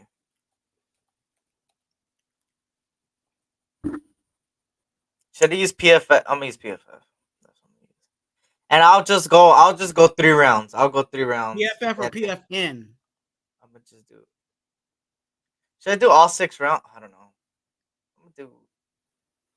You know what? I'm gonna do 3 for now, and then as time passes, then I'll do my official one of 7, and then obviously. Can I share my screen here? Share this tab instead. Did I share it? Okay, there we go. Yeah. Let me put it like this. Here you go. Okay. Now looking. Let me start the draft. All right. Look. Look. If we stick, right? Obviously, if we stick right here in this very position at 13, if we stick, we don't move up. They don't go for a quarterback first round. Obviously, because all the quarterbacks is gone, as y'all could see right there. Jaden Daniels gone. Jaden Daniels to the Broncos would be fucking crazy, by the way. But who cares? Oh, right before Caleb us? Williams, Drake May. Drake May going at 1 is crazy. Drake May, Caleb Williams there went already. Jaden Daniels went. So yeah, I'm left at the quarterback position as of right now. It looks like I'm left with JJ McCarthy, Bo Nix, Michael Penix, which I'm not picking at 13, neither of them. So what I'm doing is yes. I'm going with an offensive tackle at the right tackle position at 13th. If we stick at 13th. At 13th. Okay, let me remind y'all. At 13th. And as much as I like JC Lathman there, that's been one of my favorite tackles. I gotta go with best available at the tackle position. And the best available right here in front is the boy from Oregon State. Let's go! Now, at second round, it's gonna be interesting. And this is me sticking, y'all. This is me sticking with no trading, no nothing. Now, you go into the second round, Michael Penix at second round. Okay, that's second round. Now, the third round that I'm just going to do now, like I said, this is the only 3 rounds I'm going to do, is let me go here. Let me scroll here. Let me see if he's still there. Yup, boom. T'Vondre Sweat. There you go. Waga from offensive tackle. That's a Michael win. Penix at second round. And at third round, you have T'Vondre Sweat. What the fuck? That is an A. That is a grade A. As sticking. This is sticking, not trading up. That is an A.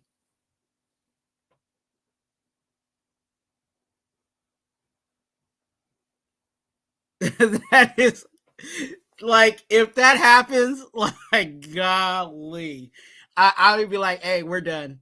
We're done. You get the tackle, get your quarterback, and you get the guy that we need in the middle of the defense. Simple as this, y'all. Simple as this. All potential starting guys right there. Literally. Fuaga, 100% starting. Michael Penix Jr. going to fight for a spot with AOC. And then T'Vondre Sweat. He says, so are we going to fix the O-line for Penix? You have to. I think they're going to do it. That would be better than McDaniel's draft. We're fixing the O-line regardless, so it really doesn't matter if it's for Michael Penix or anybody. That AP already said in his last press con, the last little interview that he had, that no matter who it is, we need to protect for our quarterback. So yeah, it could be for Michael Penix, it could be for Aiden O'Connell. You know what I'm saying? But no matter what, we need someone better at that offensive line. Now I'm gonna do 4 rounds for this one real quick. Let me show you guys, cause I want to show you guys one with trading. I hope this is trade. I could be trading. Okay. So, oh my god, it went without me even. Hold on. Damn. Hold on. I need. Hold on. Wait a second. Let me restart this. Why the fuck? Okay. Slow. Let's do slow. Okay. Okay. I'm gonna propose a trade. Now, this is with trades, y'all. This is with trades, right? Now with trades. Now I'm doing it with trades. I am going to predict, right? I'm gonna think as a mind of the NFL guy, right? NFL looking at this. I know that Chicago might get rid of Justin Fields. I have that in my mind already. And it looks like Caleb Williams might go to Chicago or Washington if that's the case, if they get rid of Fields. But there was also reports that they're not getting rid of Fields. There's a lot of mixture in that realm. But let's say they get rid of Fields, right? Because that's the, I guess you could say, a worst case scenario for everybody else, because that means a quarterback would go in the first. So we're going to say that happens, right? So Caleb goes to Chicago. Now Washington is with Kingsbury, and Kingsbury loves his mobile quarterbacks. Somebody like that is Jaden Daniels. Now, you would have to trade up with Washington, most likely, because they're gonna go quarterback. Go ahead. I'm covering combine. Oh, go ahead. Mohamed Kamara, defensive lineman, just ran a 4.58. Okay. He's from Colorado State. So Kamara from Colorado State, 4.58. I'm sorry. I had to.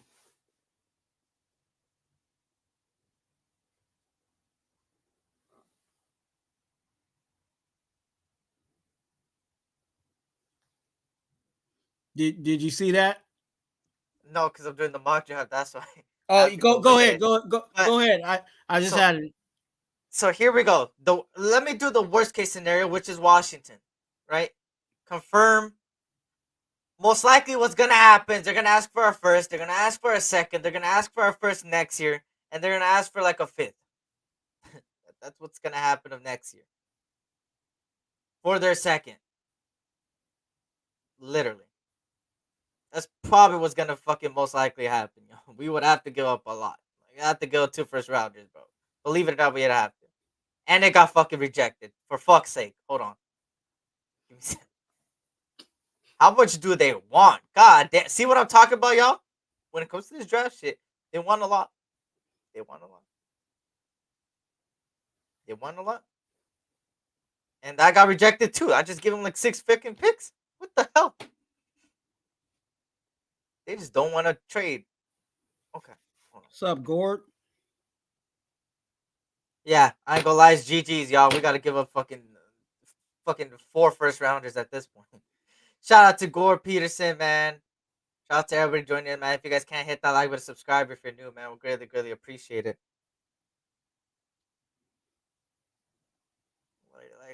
Yeah, it would have to be 3 first rounders. Yeah, you're right. It would have to be, which that's what, and it doesn't even let me go to 2026, y'all. It doesn't even let me go to 2026. So it's kind of cooked, bro. It's kind of cooked. You know, let me go 2 for second rounders and a Sean Payton looks hella old. All right, y'all. I can't give up 2026 apparently, so we might have to just let the draft rock. Chop Robinson 449. D lineman. Let's resume the draft. So Caleb Williams goes to Washington. Drake May goes to Chicago. Marvin Harrison goes to New England. Joe Alt to Cardinals.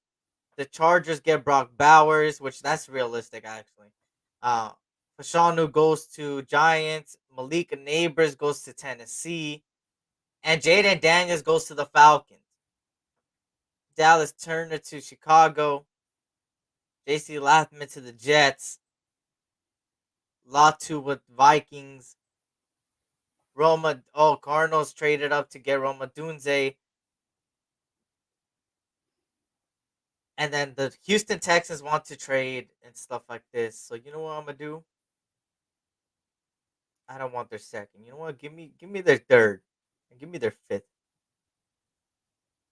Alright, fuck you then. I don't want to trade with you. Yeah, Washington's being hella greedy, bro. Fuck them. Fuck Washington. They needed the Washington Commanders. I would never say I'm a Washington Commanders fan in my life. I would hate my life if I were to say I was a Commanders fan ever. So there you go. Fuck them. Fuck that. Fuck that. But once again, y'all, even in this version of the draft, We still got the boy from Oregon State. Like, man, I can't believe I can't trade there, bro. Can I trade a PVF? I could trade a PFF, no? Yeah, But daily draft limit reached. Fucking PFF, bro.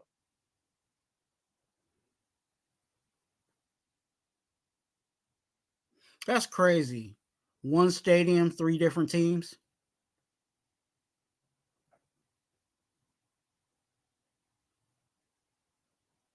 The Redskins football team and Commanders. You got one stadium of fans, and you could have 3 different fans wearing 3 different shirts, Yeah. cheering for the same team.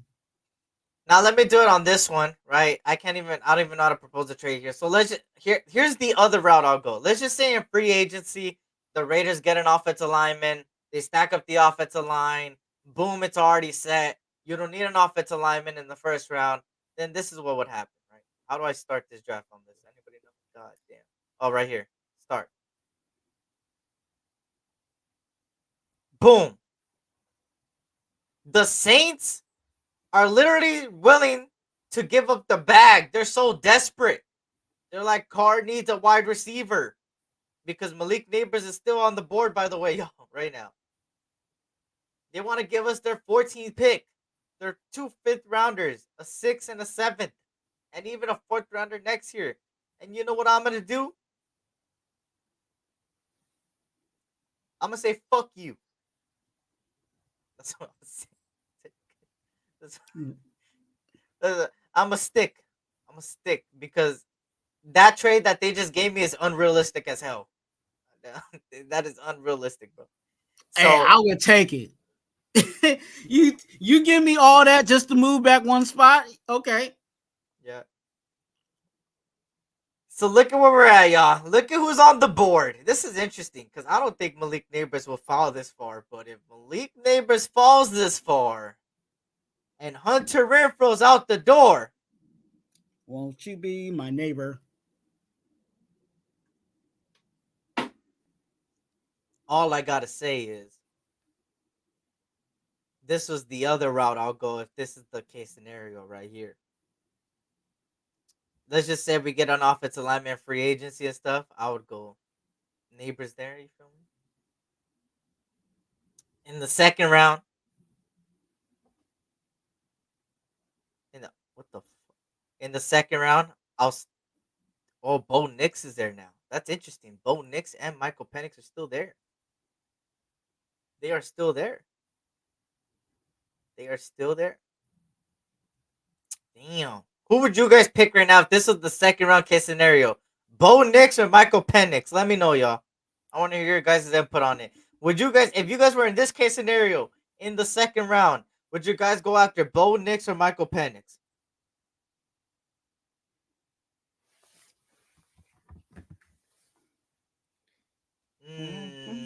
We're on the same page. We're on the same page.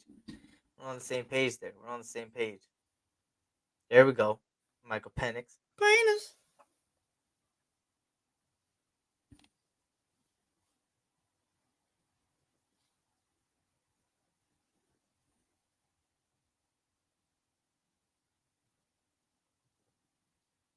And then the third round here, third round here.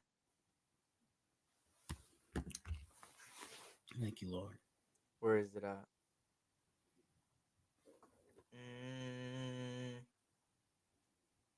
Jared Verse 4-6.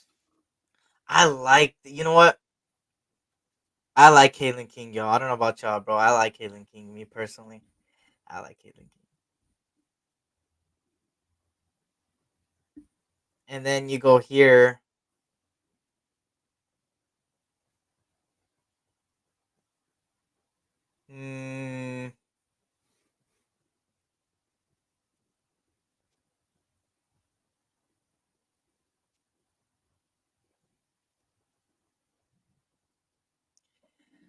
Alright, this is where they fell. This is where they made me do because wait, I have more? What the Oh, there you go. So this would be it's unrealistic at the end of the day, bro. Like I think this mock draft that they gave me was unrealistic because Malik Neighbors would never be there ever at 13th. There's no way in hell he falls to the 13th. But at the end of the day, that was the best. I went with best talent on the board. Um, on this case scenario, right? This is a different case scenario. This is I gave the circumstances to everybody that just came in. Um, obviously, in some cases, we might go full offensive lineman in free agency. Obviously, that was the case scenario that we went full on offensive lineman and free agency, yada yada yada, stuff like that. Um, but yeah, this case scenario is not something I would go for, obviously, bro. 'Cause Cool. Hey, cool, Kev. We doing mock drafts, Kev. I know, right? Let me go back to this tab right here. Cool, Kev.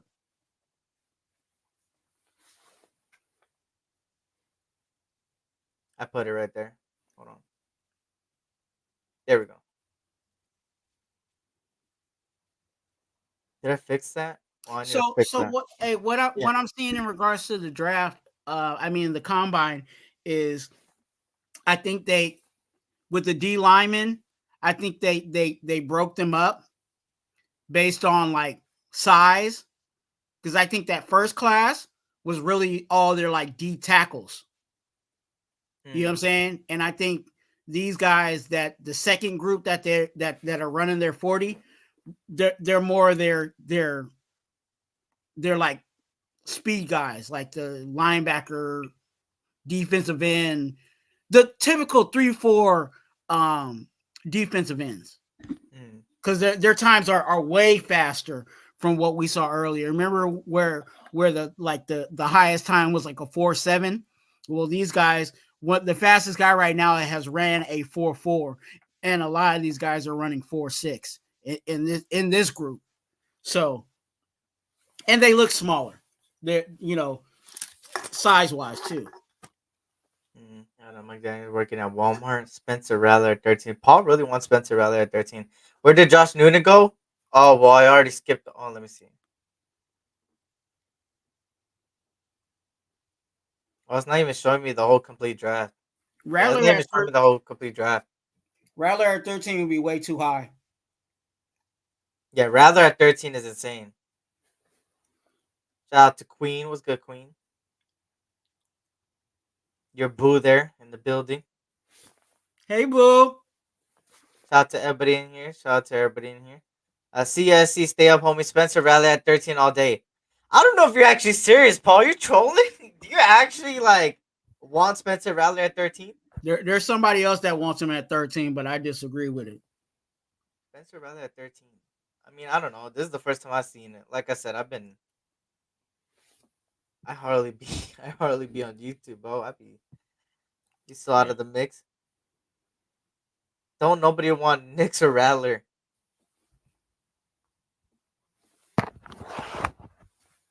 We keep losing because Raiders haven't drafted a first round quarterback in 17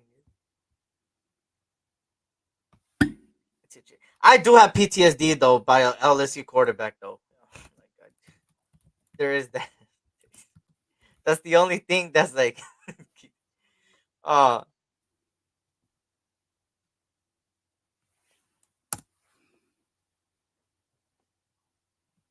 ba-ba-da-ba-ba.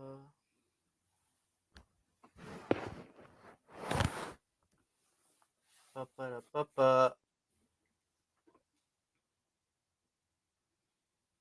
Penix was healthy all year though. If you get smacked 100 times in a game, you're gonna get hurt. That's a fact. That's a fact. His O line was costing him a lot.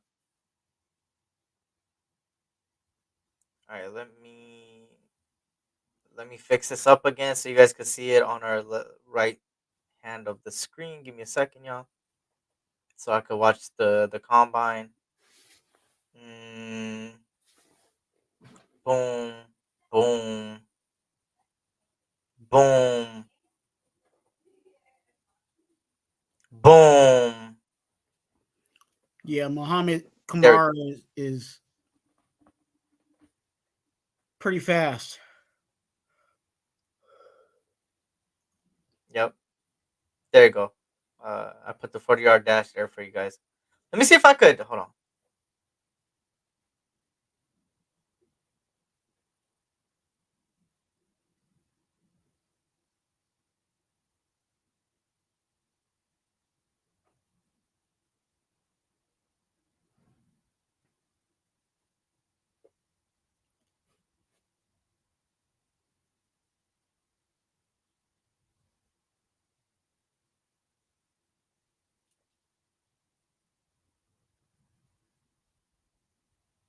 There we go.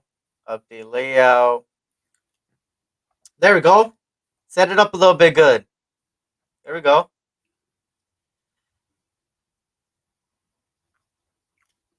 Let me see. Let me see. Shout out to Chile in the building. It was good, Chile. Good to see you. Hope all is well.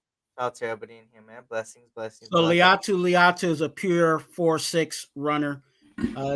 His first run was 4.64, and his second run was 4.65. That's why they like to have have them run more than one.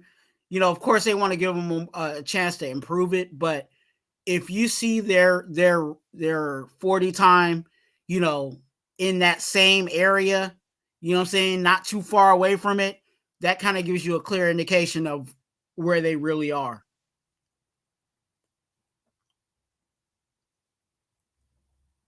It'd be one thing if you saw him run a 4.6 and then the last one he ran like a 4.9. You know what I'm saying? Like that's that's way too, you know what I'm saying? But if they're close together, gives you a clear kind of indication of where they are speed wise as a runner. Fact. So here's Darius Robinson for his second run here. A 5.2. His first attempt was a 4.95. Now a 5.2. He kind of went down. Yeah. Shout out to Willie Wayne in the building, man. Everybody coming by. If you guys can, hit that like button, subscribe if you're new. We're also simulcasting on 2 different channels, the Raider Twuan channel and the SC Raiders Talk. So if you don't see somebody's comment, it's probably because they're on the other channel. Make sure to hit that like button for the both of us, and they're both in the description below. Yeah, subscribe. Javon Solomon.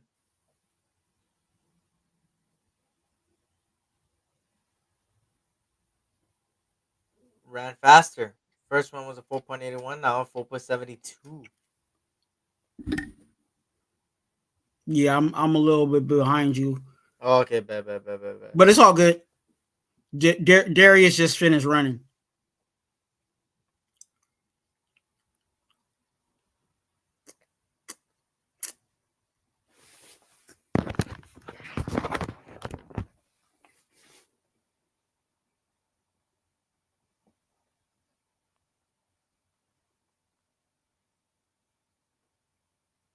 Now, Eric, your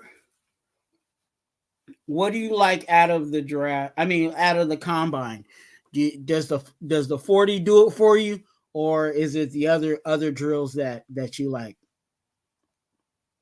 Honestly, for me, I like the drills more than the 40-yard dash itself. I mean, the 40-yard dash obviously sees your acceleration. What happens if you have to accelerate and catch somebody? If you miss a tackle, how can you come back? But at the end of the day, for me, these other drills like 3-cone drill and stuff like that, and then earlier with the towel, the ring towel one, it shows you the change of direction. It shows you the way you can maneuver with your footwork itself and all that stuff. And I think that's one of the most important things as a defensive lineman, specifically as well as offensive lineman. I think your footwork is one of the most important things. The way you change directions, the way you uh, maneuver and stuff like that. That's all important. So for me, obviously, those drills for me are more.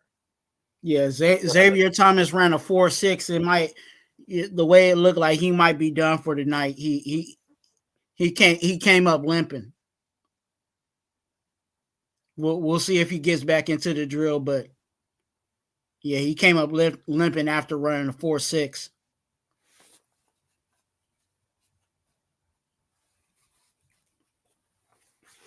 John Lynch in the building, 49ers president of football operations with Frank Gore next to him.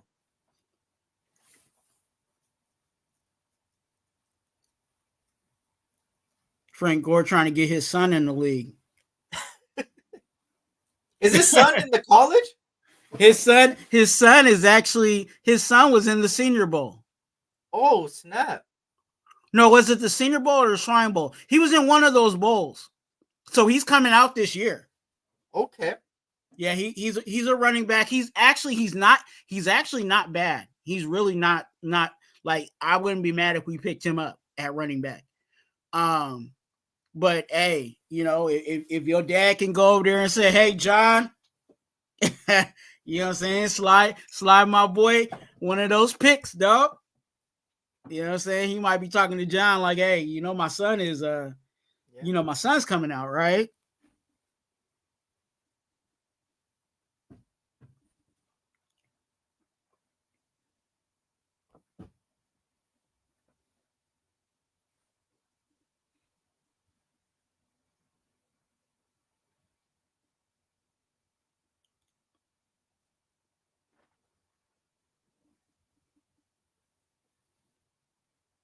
Yeah, his son actually is pretty good.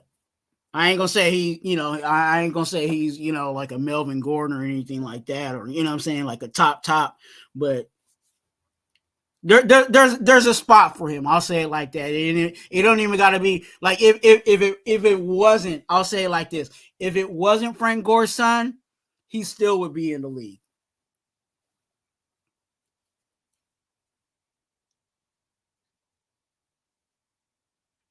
Interesting. Frank Gore gonna be a late round pick. Okay. Yeah, I don't Yeah. know much about him. To be honest, just being honest. I'll look into it.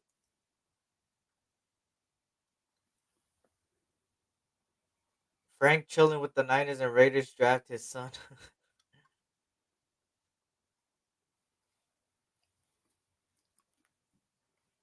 So you like Brandon Fisk? Yeah. I think he's been one of my favorites today. Okay.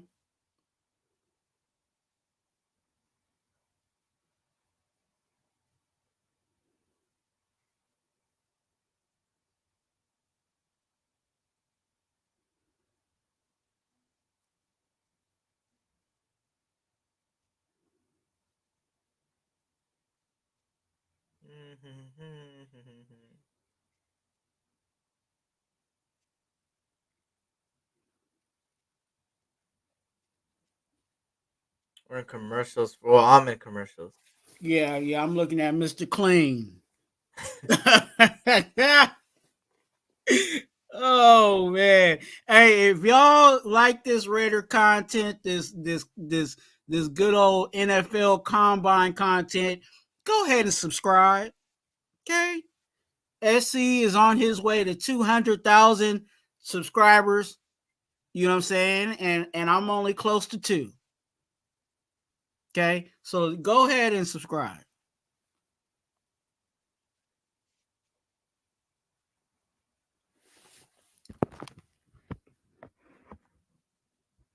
Because SC is a GOAT in this YouTube world. I wish I was shit. Hey, I ain't gonna lie. Some of the content that be coming out, I'm like, man, how did y'all get all those subscribers? But anyway, as I digress, I'm still growing. I'm still a rookie in this thing. But if you guys can, definitely go ahead and subscribe. It's completely free to do. You know what I'm saying? It don't cost you anything to do. Just go ahead and push the button.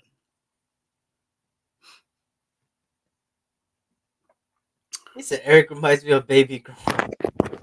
I heard Baby Gronk. I heard he's already out of football. He kind of came out with the video saying he's done with football already.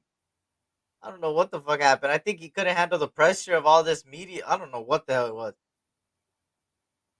Who's Baby Gronk? It's a little. Oh, It's a little kid.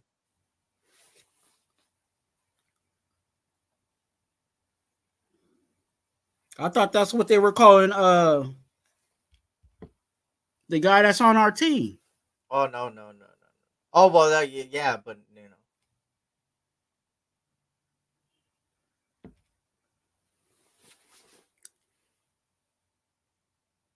He said Baby Gronk was supposed to be mayor.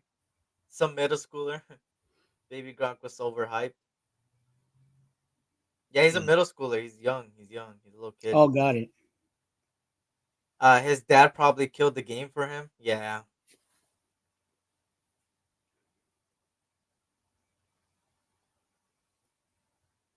Yeah, 100%, bro. It always happens to younger kids when they get all this attention. You know, the parents tend to be the reason why certain cases don't work. Shaking my head.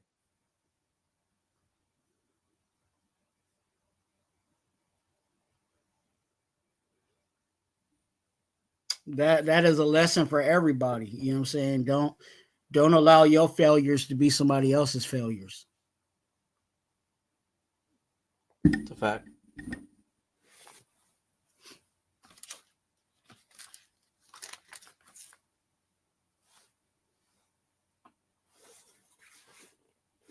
Cameron Jordan's out there. Hey, you want to be a Raider, dog? We need a campaign. You want to be a Raider? Well, here's and I'm about to show you guys a video of these defensive linemen kind of talking about Max Crosby. A lot of them were saying Max Crosby is what their idol is, the person that they watch a lot and try to be like. Right now, obviously at the combine right now, you got Latu, which is a Raider favorite. You know, a lot of Raider Nation likes Latu from UCLA. 259 weight, a 4.64 in a 40-yard dash, a 32 vert. A six. He's 6'4", 3/4 in height. Um, yes, another guy. So here we go.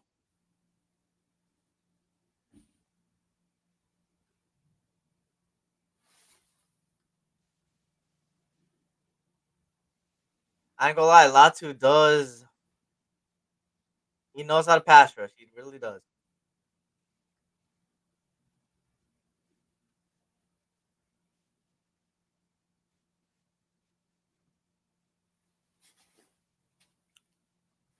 Here we go with the wave drill.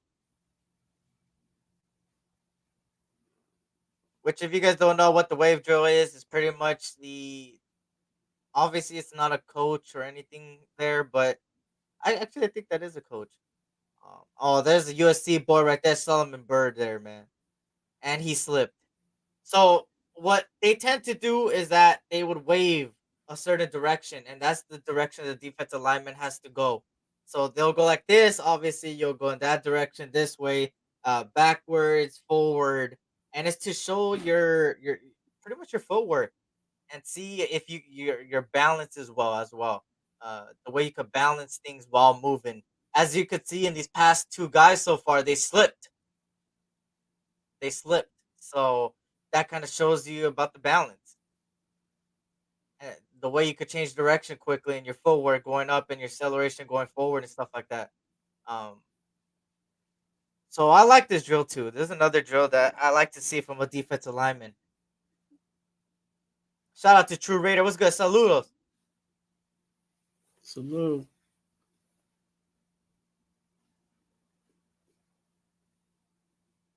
Here we go. Jalix Hunt. Boom. Slipped. And he was one of the faster guys in the 40. Mm.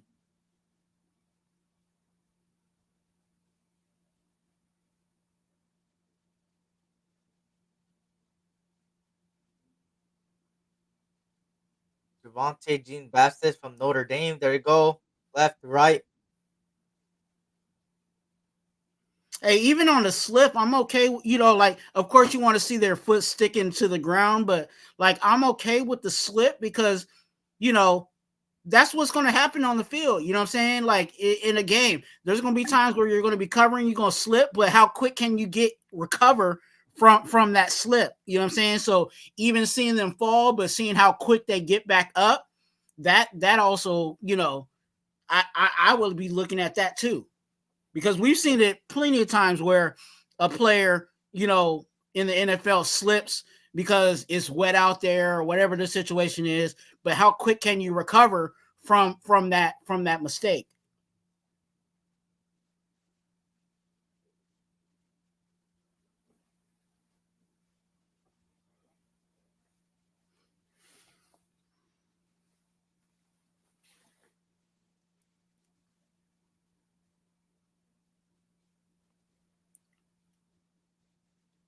Sean Nealon.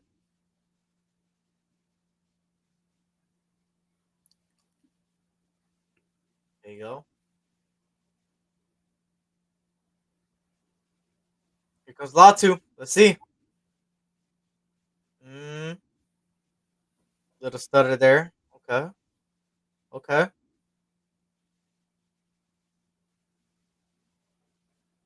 Decent. Decent. Hey, you know what? They're indoors, huh? Yeah. Why is this? As many times as I see guys slipping, like it kind of makes me feel like that grass is wet. Like no, like it would be one thing if there was like one, maybe two guys, but I've seen like four or five guys. You know what I'm saying? Like way too many guys slipping on this drill. I'm telling you. So something's wrong with that grass. I'm convinced that it must be the grass because there's no way that a lot of these guys is like they're literally slipping and sliding. You'll be surprised. Groundskeeper was like, "Oh yeah, we gonna go ahead and wet up this area right here. We make sure it's nice and slippery for everybody."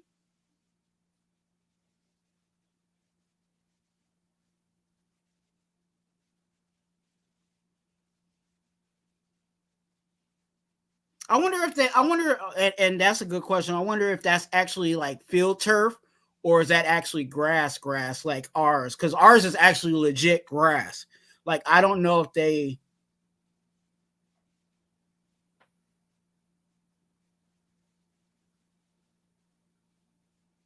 Here's your reverse. Here comes Eric Watts. 9.5 sacks, 23 tackle for losses in his career.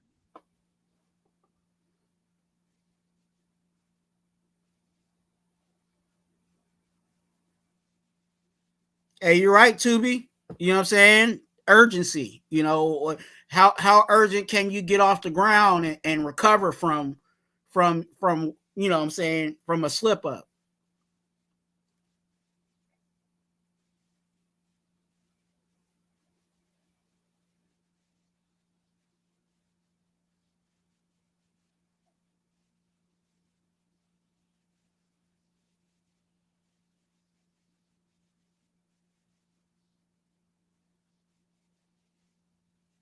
Dude, everybody's slipping.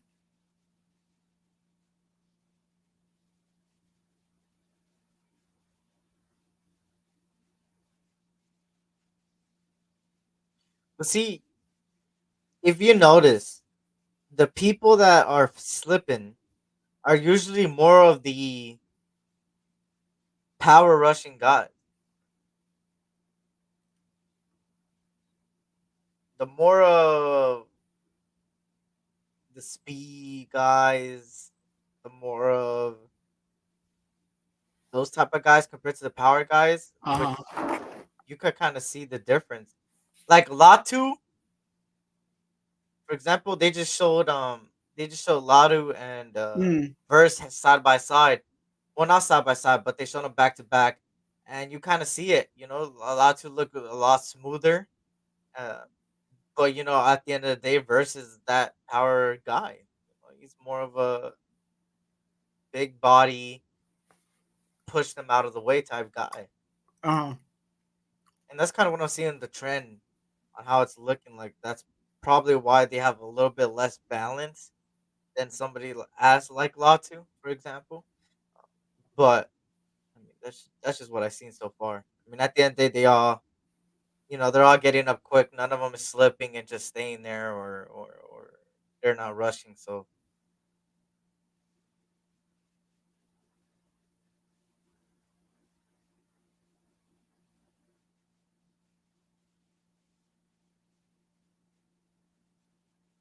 oh, I forgot, we still got linebackers. Yeah. Oh, damn. Backers.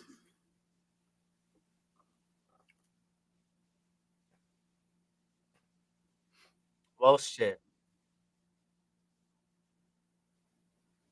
So they did. It seems like they did split it up where these are more the defensive ends, and the other guys are more of the D tackles or interior. I'll say it like that.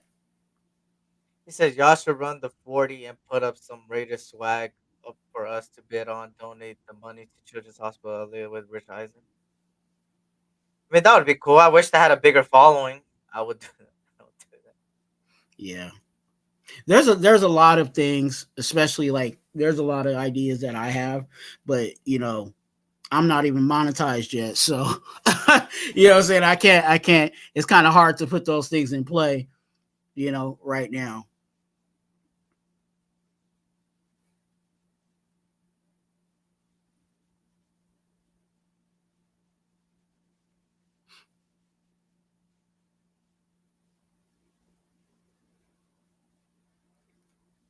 Yeah.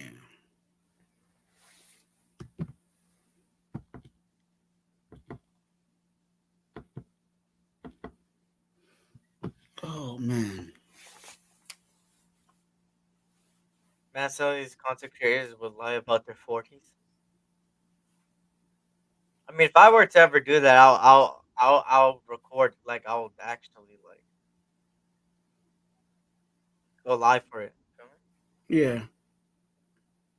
Man, I ain't got nothing to hide in regards to my 40. Whether I ran my 40 in 9.8 or you know what I'm saying, or I ran a 4.5. Like, it don't matter to me.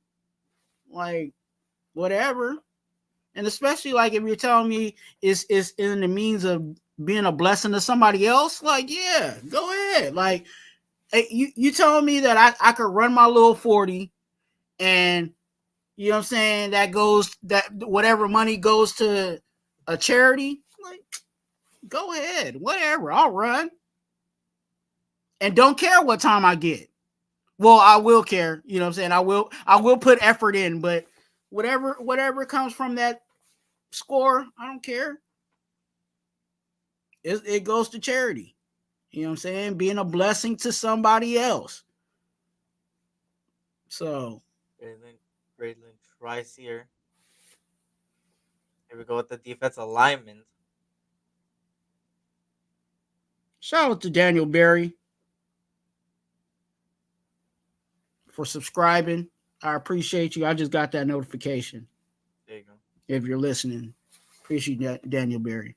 I go lie. I've been such a part-time streamer recently that I ain't gonna lie. These long lives be taking a toll.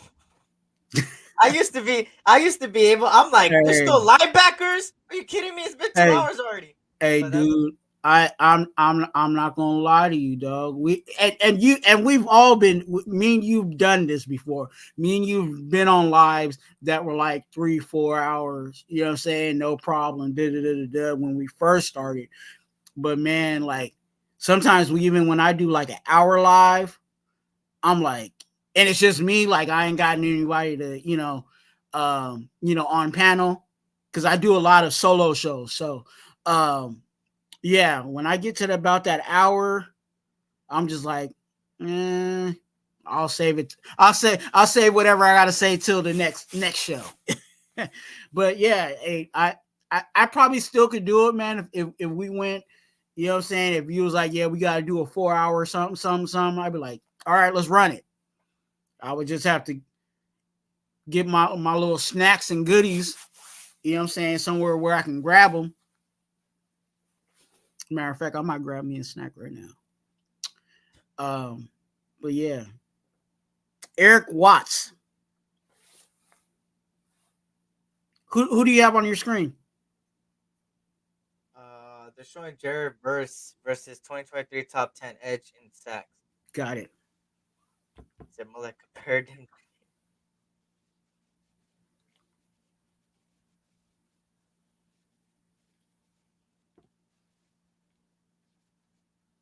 But yeah, maybe shit.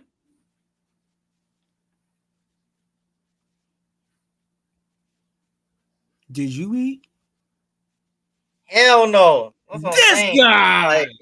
Like I ain't gonna lie, I might have to dip in an hour if this don't finish in an hour. Hey, okay. So YouTube. Me and Eric have this conversation after every live, and usually it's about, oh, I didn't eat today. Or I haven't ate yet today. So that's why I was like, did you eat? Because I already know he's gonna be like, yeah, I didn't eat today. I gotta go. Dang, bro, like, Hey, you better go get you some chips or something. Have those, in the corner of your room or whatever, wherever you do your what I'm saying, your studio is. You know what I'm saying? So you just grab it. That's why that's another reason why, I keep me some brown crackers around. I always eat the brown crackers just in general, but that it also is a good snack.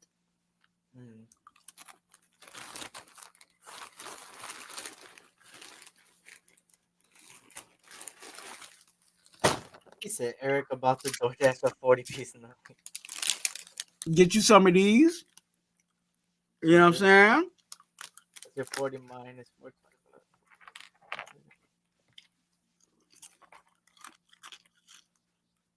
Cool. Let me tell you something. Cool Kev, I don't think would ever run a 40. Cool Kev would never run a 40. Yes. Cool Kev run a 40 all the time. He'd be at Walmart. How many? He probably runs like a 40. How many seconds does it take to type 40 words with his toe? Hey, Cool Kev be in the Walmart with his ski mask, and he be having it. He be having his, whatever he wants in his hand in Walmart, and then he does a 40-yard dash out the door. I like Dino Nuggets. Hey, Dino Nuggets smack. I don't care what anybody says. Hey, what is up with Dino Nuggets? That's like the 5th time I heard somebody say Dino Nuggets. What's up with the Dino Nuggets? What's so special with the Dino Nuggets that ain't in the other Nuggets? That's all I'm gonna say. They're just shaped like dinosaurs, man. So there ain't no like special, and there might be some special, you know what I'm saying, special sauce. You know what I mean? In the Nuggets. That everybody's talking about these Dino Nuggets. I don't even know. I haven't had them in a while, but that's a heck of funny. Somebody said Dino Nuggets. Hey, I know somebody that I used to talk to this one person, and her sister, all she would eat was the nuggets that were shaped like stars. Oh, I know what you're talking about. And I was like, what? She's like, yeah, she won't eat. Like, I was like, so you can't go to McDonald's? That everybody likes McDonald's nuggets, and you can't go get? Nah, they got to be shaped like a star. That's crazy. But yeah, the Dino Nuggets. That's shit. That means they were at Carl's Jr. a lot because Carl's Jr. has the stars.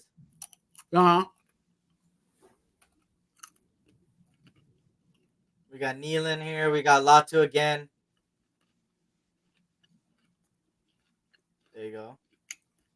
Miles Cole took a slip. Yep. Chop Robinson, 92.3 pass rush grade in 2023. Darius Robinson from Missouri, one of my favorites here. 13 sacks, 21 tackles for losses in his career. Javon Solomon, 16 sacks, 18 tackles for losses in 2023. Got Braylon Trice, PFF grade of a 90.8 pass rush grade in 2023, which is tied for sixth best in FBS.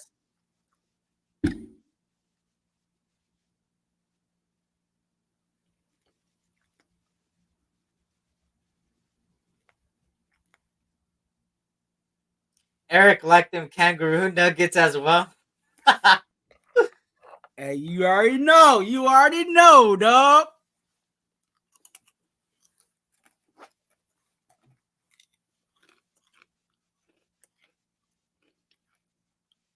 Hey, all I gotta say is I didn't know I needed an Australian after until now. You feel me?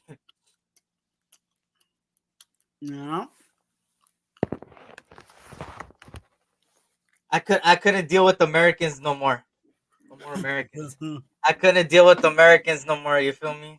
Couldn't deal with Americans. No comment. I'll leave it right there. It will get you in trouble. No comment. Ain't trying to hurt no feelings.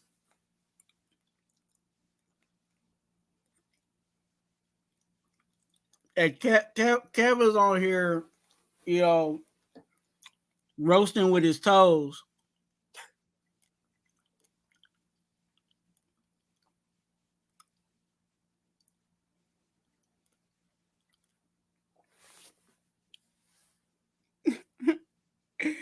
Cool Kev said his 40 time. He said his 40 time is 4:09, 4 minutes and 9 seconds.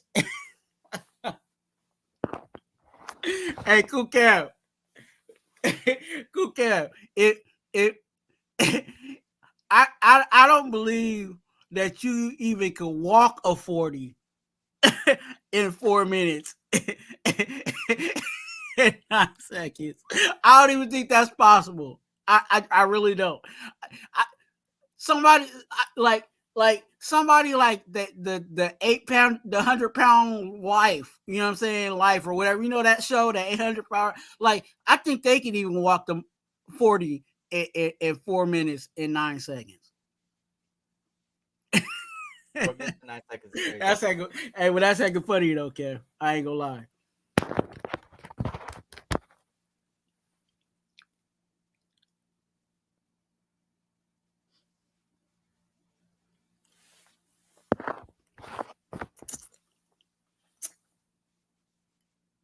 Hey, you know what's crazy? We haven't seen any females. In what? At the combine. Oh.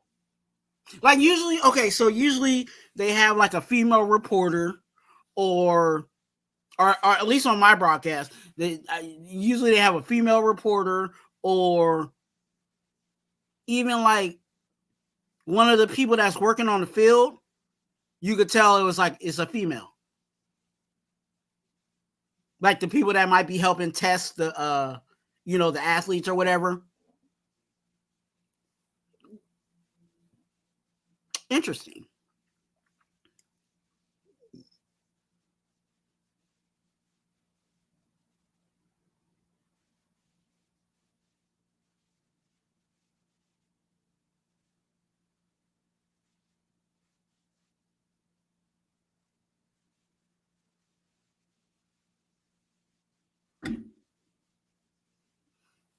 Oh man. Oh man.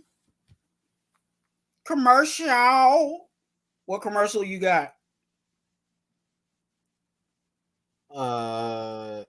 For imprint for certain.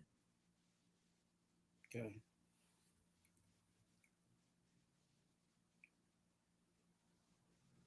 Now it's a guy talking about his kids.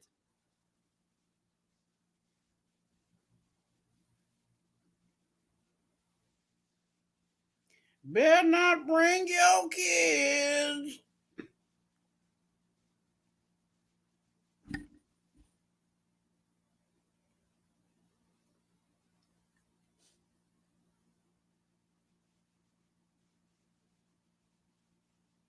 I look like a gangbang. That's crazy, Kev. That's crazy.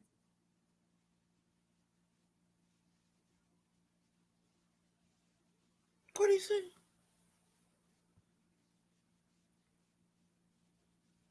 BK, have it your way. Oh, you got the Burger King commercial? No, I was just reading what 2 Cents said. Oh, Bro, I swear, it's still the edge rush. We haven't even gone the linebackers, and I'm already like a fucking done.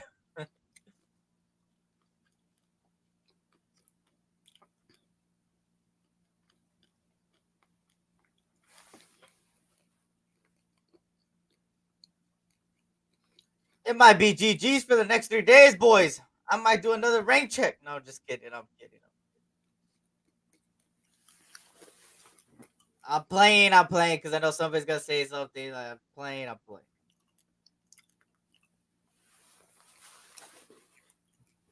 Shout out to Alfredo. What's good? What's good? What's good? the boss with the sauce.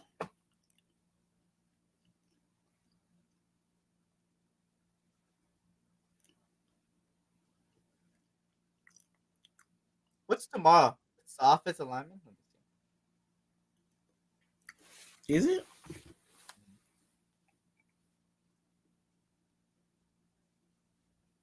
No.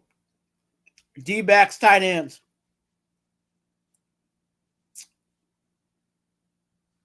Well, respectfully, y'all, for that one, hopefully the defensive backs go first because I'm gonna do the defensive backs and then I'm out. I'm not watching no fucking tight end. I don't even think we need a tight end in the draft specifically. So hopefully the D backs go first. If they don't, then it's GG's. But if D backs go first, I'll be live for the whole defensive backs and then I'll end it once the tight ends start. Because for me, there's no point of doing tight ends for me personally because I'm not really looking at that at all. And then the next day, I believe it's which it sucks because I have something that morning. So I'm me personally, I don't think I'm gonna be live for it, which sucks because that's the quarterbacks, the wide receivers, the running Running back, back. which is shit.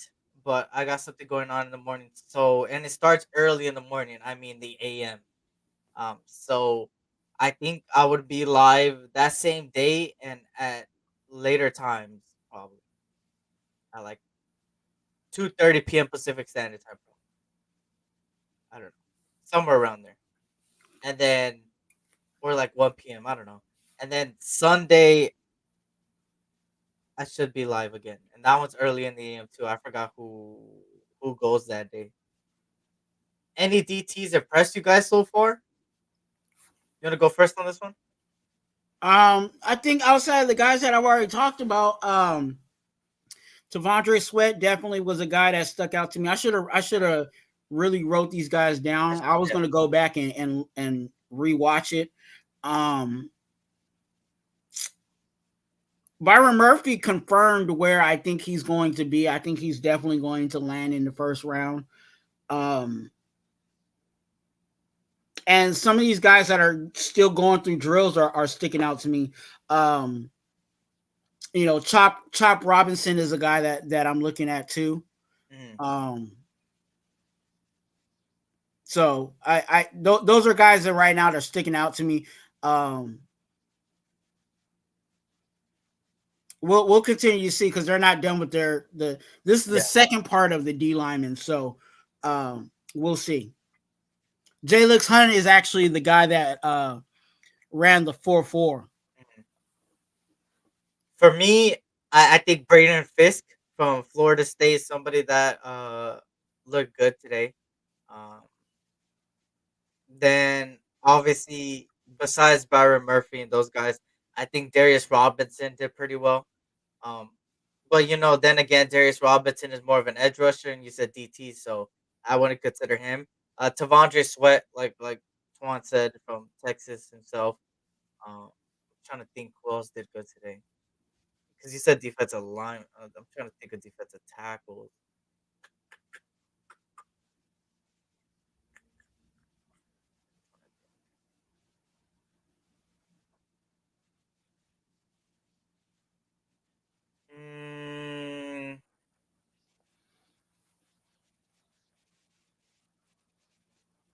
I think that's about it. That's caught my eye as of today, as far as the defensive tackle realm goes.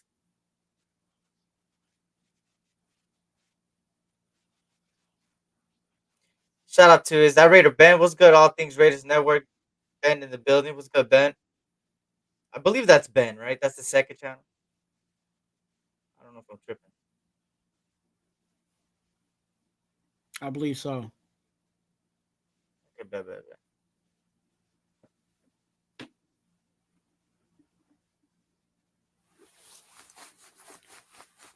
Yep, it's me. Yeah, Okay, for sure. Just making sure. You know it's me, called, bro. I'll be so out of sync with fucking YouTube, bro. It's yeah. this drill's called run the hoop. This is when they're running around Mhm. the the hoop. And they're doing a little better in this group again because this is Yeah. these are the smaller D linemen, which are, in most cases are the speed rushers. Let me ask all of you guys: would you guys draft the linebacker? At 13, No, just in general. In the whole draft, would you waste a pick on a linebacker this year?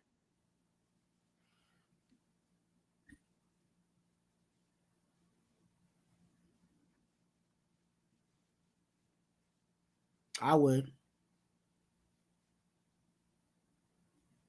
No. He said yes. Draft the fastest linebacker. Okay. I would draft the linebacker in the later rounds. I like Diablo, but he's been inconsistent. He can't stay healthy. I feel like yes on linebacker. Obviously, I think we all agree in the later rounds. I think the linebackers in the later rounds. I think that's a need. I only have certain linebackers around me, bro. I only I only have a certain ones. I'm trying to think. I like Cedric Gray from from Carolina, North Carolina. I like Cedric Gray. Who else do I like? I think it's from Michigan. It's like Colson. I think his last name's like Colson. I forgot his first name. Another linebacker there. I do like. I'm trying to think of other names. I only know certain is the linebacker position. You like Trotter? Trotter. I'm trying to think. Trotter from Clemson? Is he from Clemson? Yeah, there you go. Yeah, that's another one. I like Steel Chambers from I believe Ohio State.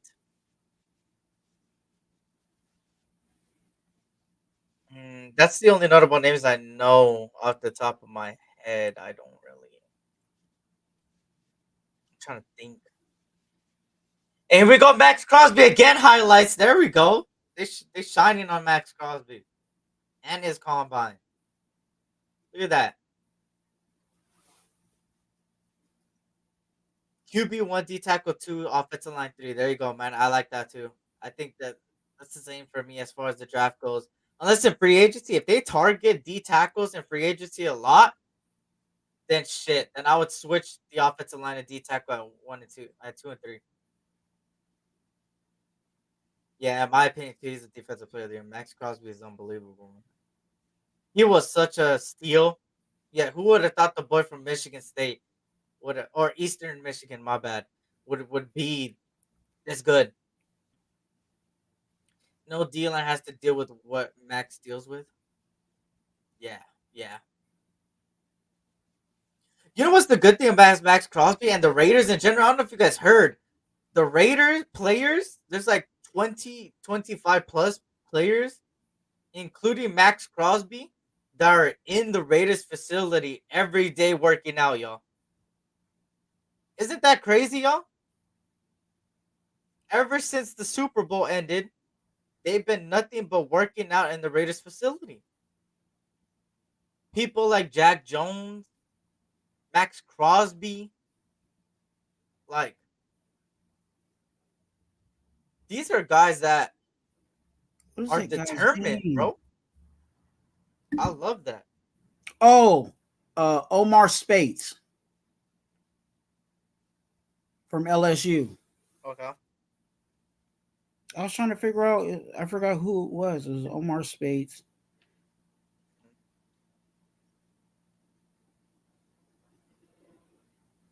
And that's at linebacker. Yeah, Max gets it at 6 a.m. every day. That's crazy to me, bro. But that shows you how much they want to, like, you know,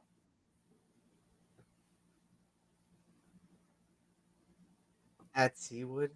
Charles Woodson, man.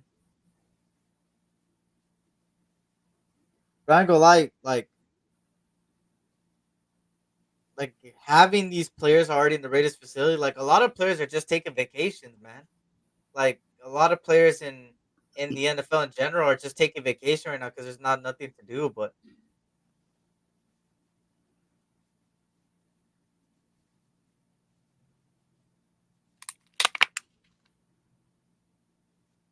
Body control.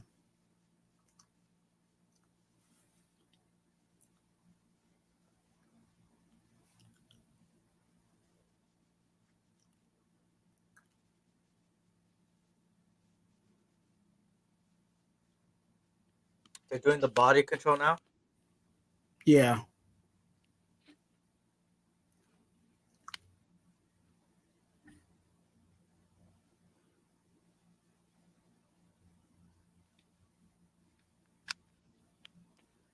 Have no choice.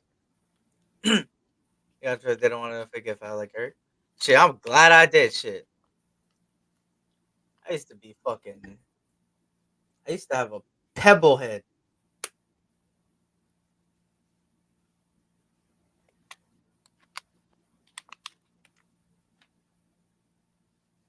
Tyree seems lazy. Tyree got McFadden feet. I just haven't heard he's putting the extra work in like Kuntz is said to be doing. Who? Oh no, so I'm reading the comments. I think they talk about Tyree Wilson. Oh.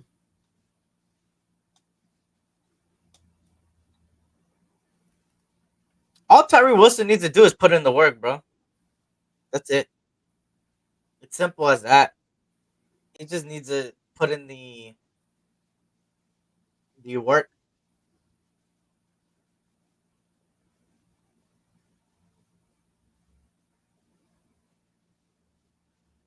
I think he will. And you know, our head coach is very positive on AP. Um,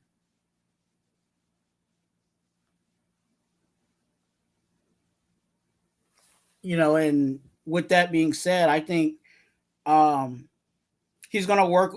I think he's already said that Max Crosby's gonna be working with him this offseason. So There we go. If there's one person that can help somebody out, it's Max Crosby. absolutely.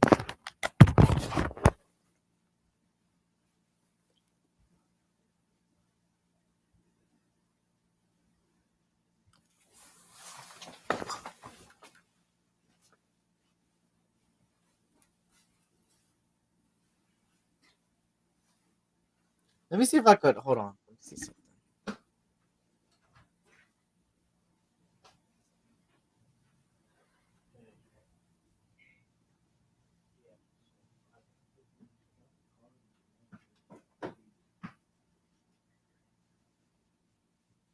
Hold on, let me show you guys something real quick.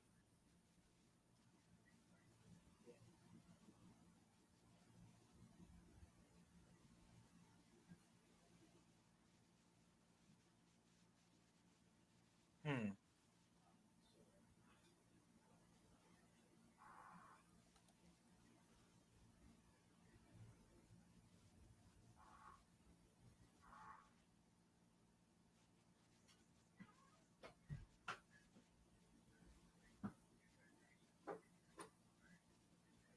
Where did I see this? Hold on.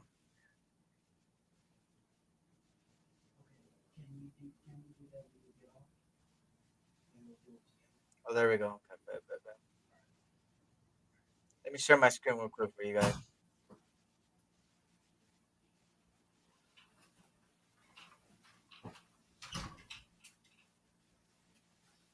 Because we're on the topic of edge rushers real quick. Give me a second. Hey, Eric, give me a second. I'll be back. You good, you good.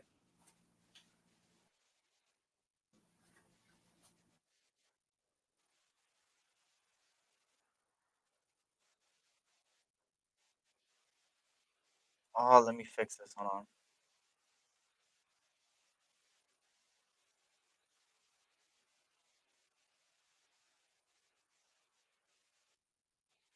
There we go. There we go.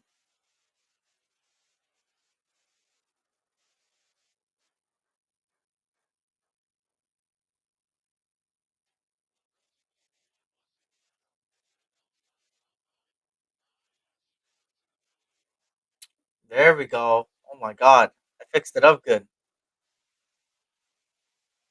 So you guys go, man. Shout out to my boy Prez, man, dropping this. So this is what happened at the edge rushers. You know how they do press conferences, stuff like that. Press conferences, stuff like that, other things. Well, some of these defensive linemen came out, and practically said that Max Crosby was the person they pretty much look at and look as an idol, pretty much, and stuff like that. So I'm gonna let you guys react to this, man. I don't know if you guys seen it, but To play with a guy like Max Crosby, that'll be crazy. Cause I never play with a guy like that, so I feel like he'll make my job much easier as well. It'll be a blessing to me with the Raiders, and to play with a guy like Max Crosby, that'll be crazy. Cause I never play with a guy like that, so I feel like he'll make my job much easier as well. so that's Byron Murphy. I believe that's Byron Murphy the second there. Now moving on. Max Crosby. I mean, the way he plays the game. I mean, he's a madman, and the way he gets after it in the run, and I can't look up to him enough, and especially T.J. Watt too. I mean, he's another dude that hits that Euro chop really clean. I haven't met Max. I talked to him on the phone a little bit. He's giving me some tips and stuff like that. And then in the coming weeks, I'll be able to watch some film with him and get some field work with him. Actually, yeah. Max. So the first one was Byron Murphy the second. Ben Byron Murphy the second from or the third, I think, from Texas. And then the second one here is Latu, which is interesting that he said that he would love to do a film study with Max Crosby. Like these are one of the best defensive linemen, defensive ends in this year's draft. Saying this, right? And it's still not over, y'all. It's still not over. There's more. Look. I love watching Micah. I love watching Max out there. They're like the speed guys that I aspire to be like. If not better one day. Their explosiveness off the line is crazy. Their moves are good. They're just naturally, like that. So everybody wants to get their speed game and their pass rush moves locked in the league. And, I hope to one day be that locked in as they are. So I'm going to keep working to be like that. I love watching Micah. I love watching Max out there. They're like the speed guys that I aspire to be like, if not better one day. Their explosiveness off the line is crazy. Their moves are good. They're just naturally, Max Crosby is the best defensive lineman in the league right now. Like that. I'm constantly watching his tape. He really sets the standard for defensive line play. Somebody I want to play like. Yeah, just the motor. He doesn't stop. Every clip you watch, he going as fast as he possibly can. He's always turning his shoulders, upper body rotation, always using his lift. Like, he just plays the game very well. Max Crosby is the best defensive lineman in the league right now. I'm constantly watching his tape. He really sets the standard for defensive line play. Somebody. For me, these are the most everybody wants to important get ones. Max Crosby. I mean, the way he plays the game. I mean, he's a madman, and the way he gets after it in the run, and I can't look up to him enough, and especially T.J. Watt too. I mean, he's another dude that hits that Euro chop really clean. I haven't met Max. I talked to him on the phone a little bit. He's giving me some tips and stuff like that. And then in the coming weeks, I'll be able to watch some film with him and get some. He said in the next coming weeks. I didn't even peep that. next coming weeks is to watch some film and get some film study with Max Crosby. He talked about that, and then the first guy obviously he said he would love to play with Max Crosby, which It would be warmer a a blessing to me with the Raiders, and to play with a guy like Max Crosby, that'd be crazy. Cause I never play with a guy like that, so I feel like he'll make my job much easier. Oh, you're 100% right. He will make your job a lot easier. He will. He will. And now with Malcolm Kuntz on the other side starting to emerge, there we go, man. That's all we needed. That's all we need. Now we need that defensive line in the middle, bro. That's gonna disrupt, cause some havoc. That's what it is.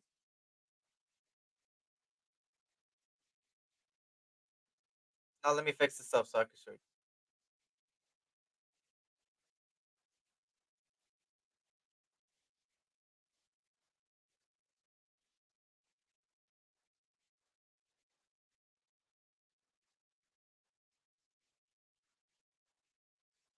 Here we go. Click on this. Click on this.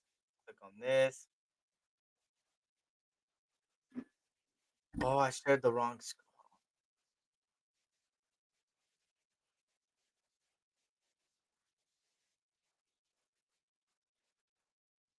I'm trying to fix this up, y'all. Hold on. Give me a second.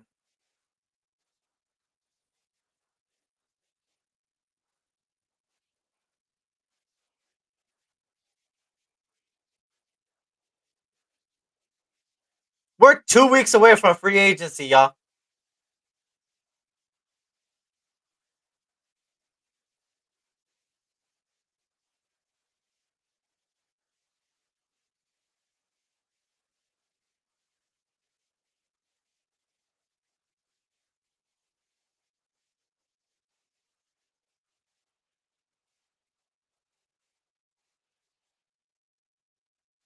There we go. Shout out to my boy. All good. Those dudes can win Defensive Player of the Year while Max wins the Super Bowl. That's a fact. Max will make you work. That's a fact. He will. Crosby fair play for anyone but the Raiders. The NFL would make him their poster boy. That's a fact. Um, sucks, man. Max doesn't get any love, man. You already know why that is. You feel me? And that kind of goes with this. You already know why he doesn't get that much love. You know what's interesting though, Eric? Yeah, It's funny that they're saying that they want to play with Max Crosby. They didn't say they wanted to play with Miles Garrett or TJ Watt. But obviously they get votes for defensive lineman of the year, right? Defensive player of the year. Max Crosby is the definition of the Mamba mentality. It's literally what Kobe always was about, man. If you followed Kobe on the way he went about things,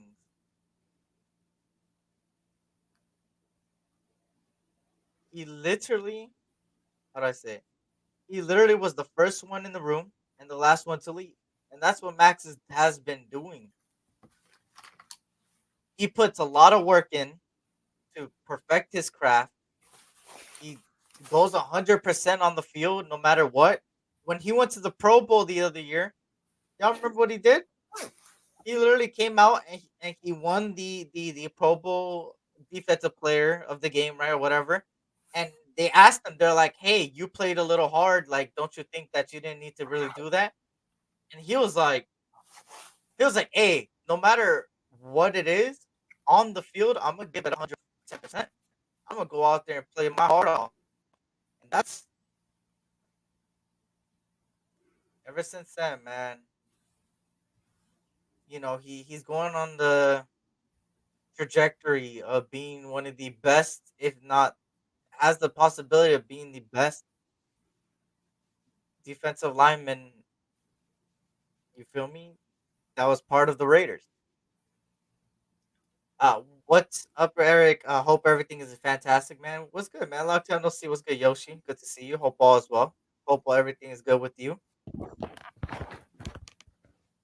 Salute. Sally, Max ain't gonna get Defensive Player of the Year until we start winning. No, that's a fact. That's a fact. We gotta start winning. Yeah.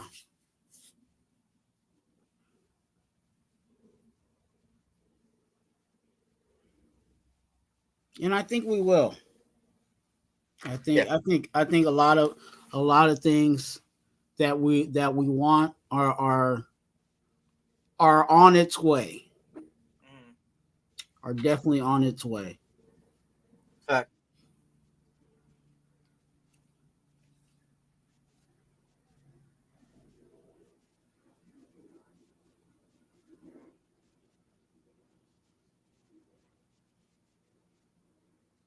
I'm saying, man, even the commentators saying Jared Verse had a really good day today.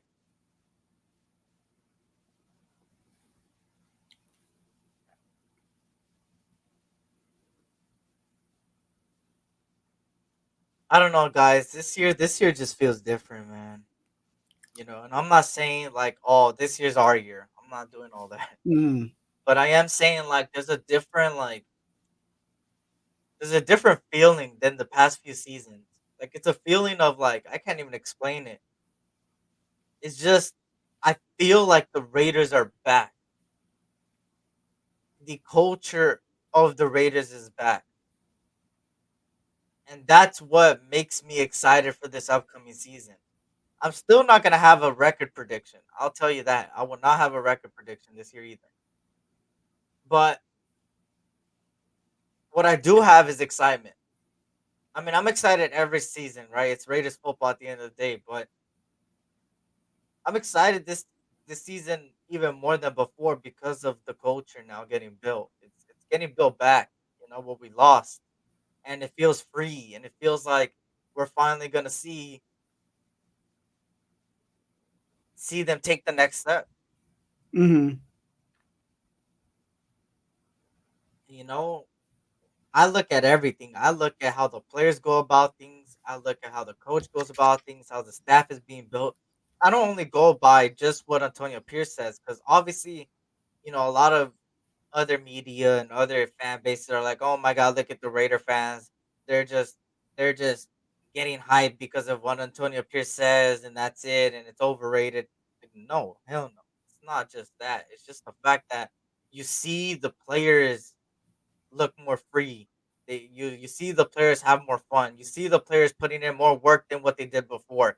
Like, come on, last year, these guys were not doing what they're doing right now that much.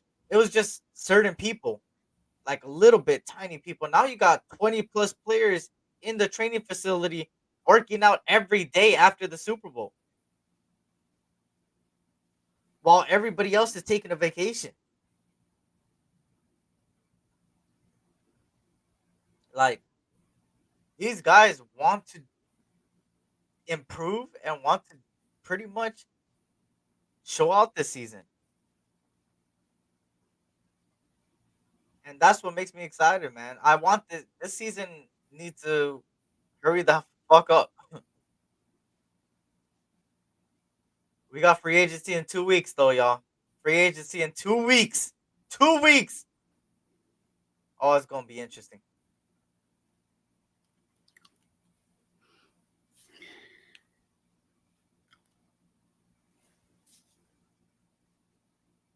I'm excited about free agency too, in the sense of I feel like there's going to be one, if not two pieces that we're going to add that are immediately going to impact this team. And I know one of them is probably going to be on defense, but both of them might be on defense. Mm-hmm.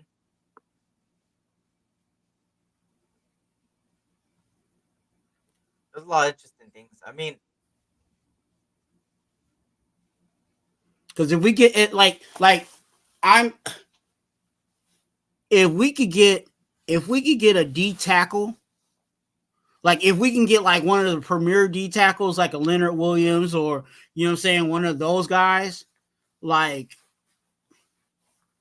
I'm ready to go. Like, and even with that being said, I would still want to. I would like to have a corner, but if we could just get the D tackle, like a proven D tackle, like that would be. Because I think even with the defense that we had last year, if we had like, and I'm just saying, if we only had that piece, yeah, and we got the money to do it. Yeah, I mean, yeah.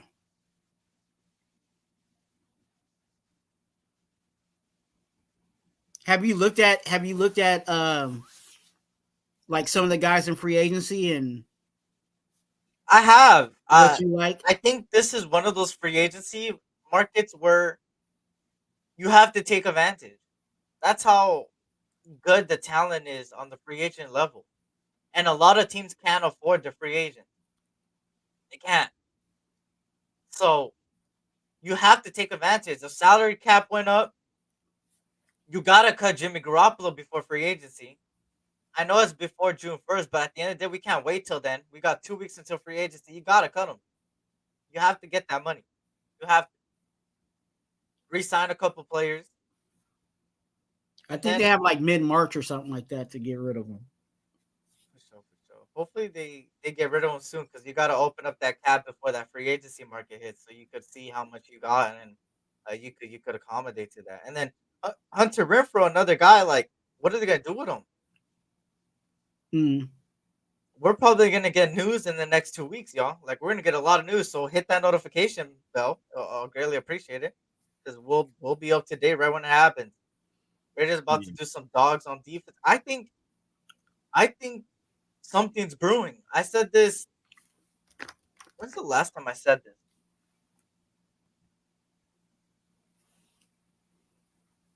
Did I say it last year? I think I did say it last year. I'm trying to think. I think I did say it last year. We got Jacoby Myers, which is not a big brew, right? But at the end of the day, the guy played well. Yeah. Um, the year before, I said something's brewing, and that had to do with Adams. I always said something's brewing. I just don't know what it is. Like, I just have it in my. I just have that gut feeling, and Yeah. then later, you know what? Adams becomes a Raider.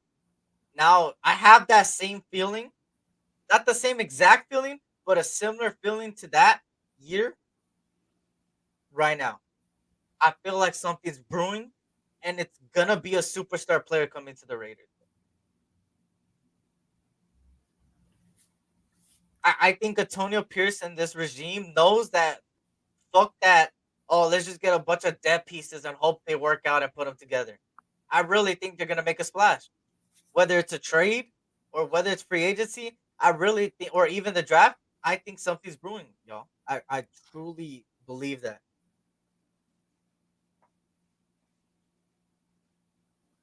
I'm with it. I'm with it.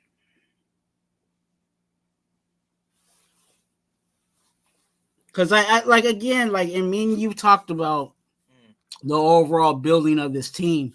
We're not that far away. And we were saying that in regards to, Antonio Pierce and bringing in a whole new coach and him trying to wipe out the whole team and all of that. And we're really not that far away. Again, address this offensive line. Because obviously our biggest issue last year was our offense. Then, of course, we need a quarterback. mm-hmm. That's another, we need more quarterbacks in our room because we only got Aiden O'Connell on roster right now. Well, we have Hoyer, but obviously Jimmy G and Hoyer are on their way out. We've kind of already said that. From there, what D-line, D-tackle is a definite need. Then everything else is, additional too, right? We can add a corner, add a linebacker. You hear what I'm saying? Add, like, not saying that though we ain't got nobody there, but we can add at those places. But offensive line, D tackle, and quarterback is pretty much our need for this team. And that's not, you can address that in an offseason. Mm-hmm.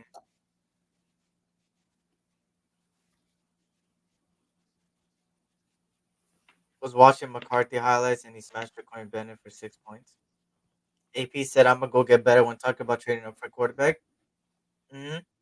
If you notice the way Tom Telesco has came about the press conferences and Antonio Pierce, all of the podcasts he has been on, you read between the lines, they're gonna be aggressive.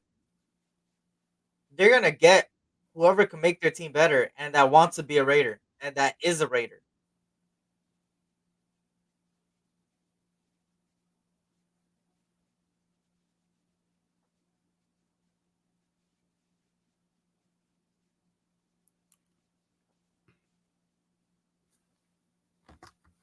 I think that's all. Did you hear his listen to AP's last interview? Which one was it? The What one was that it was for? like about like 20 minutes, I'm not sure. where he was sitting down and people were just rapid firing questions Oh, at him. I haven't seen that one. Oh, got it. I would take Leonard Williams and Kendall Fuller in free agency. I mean, that would be good. I mean, I'm not complaining about that. I just know that we're gonna get somebody that's a superstar, y'all, or like a star at least, like not no mediocre. Hopefully, it works player. I think we're still gonna get like depth players, but like I mean, I think we're gonna make a splash somewhere.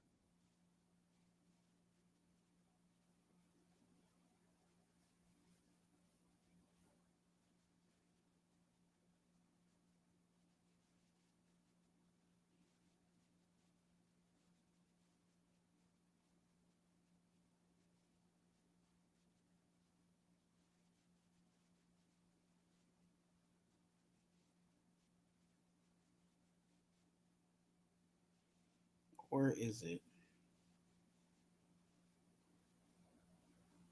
Eric Twuan on break stopping by to yell Raiders. Shout out to James Purple, man. Good to see you, man. Hope all is well.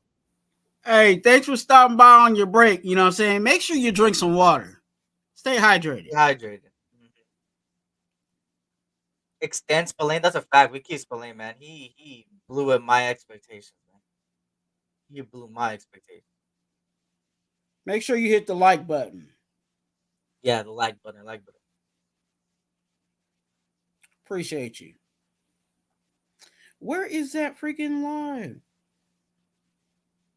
Okay, let me find it.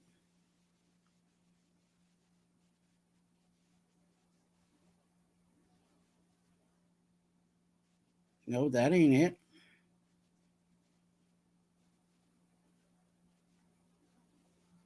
Ooh, that jacket is clean. Oh, I need that jacket.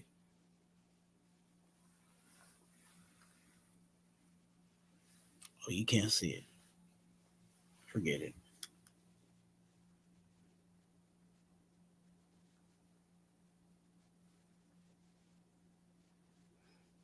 Do. Check your IG.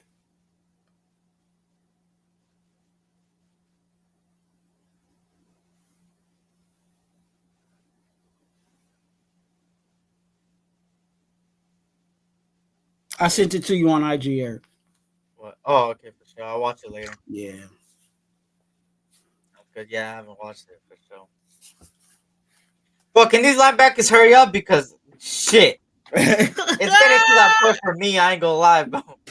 Hey, make sure you guys hit that like button. Eric is over here going crazy. You know what I'm saying? Because we've been live for about 3 hours. 3 hours already. is crazy to me. If Hey. anybody knows me recently, 3 hours is insane. Eric, you know what I'm saying? It's been a minute since he's been live for 3 hours. So go ahead and hit the like button. Look, hey, and also you guys, if you guys are on Raider Twuan, go ahead and go over to SC Raider Talk and hit the like button over there. Just go ahead and tap it. Why? Because I like that you like me, and that I like that you like that he liked SE. All right. So, you know what I'm saying? Go ahead and show him some love. Show him some love.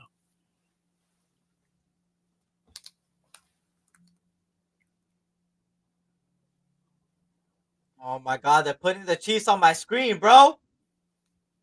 Get this shit on my screen. Reese's Pieces. This bullshit ass shit. Bullshit. All because, man. 3 hours is like a vacation. I'm saying, bro, it's like me going to Vegas. Hey, you should.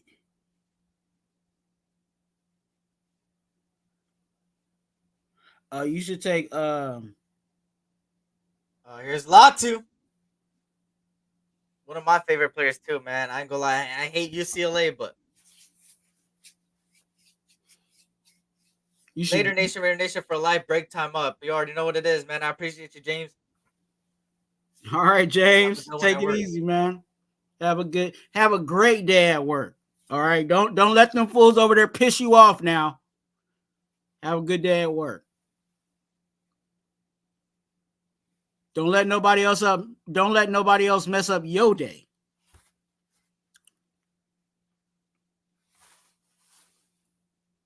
Hey, you should DoorDash some In and Out.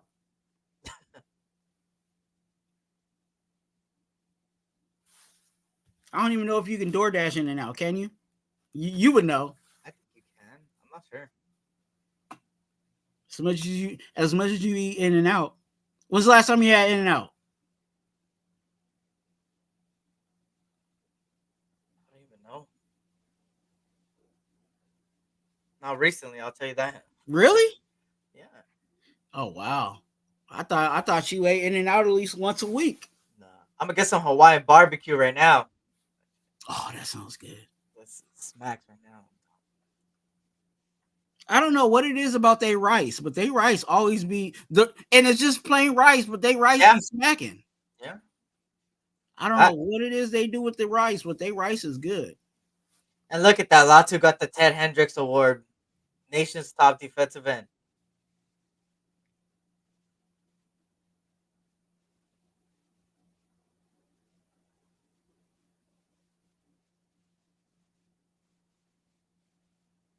I'll fuck up some barbecue beef. Oh my! I'm gonna fuck up this Hawaiian barbecue right now. What was his injury? Oh, I'm not sure. Look at that. Lombardi Award winner, nation's top college defensive lineman. Ted Hendricks Award winner, best top defensive end.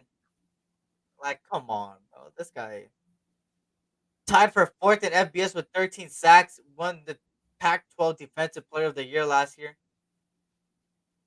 Tried the Neapolitan shake at In-N-Out. What is that? What is that? 2 cents? Neapolitan. That's strawberry. That's strawberry, vanilla, and chocolate. Damn, I guess that's all together.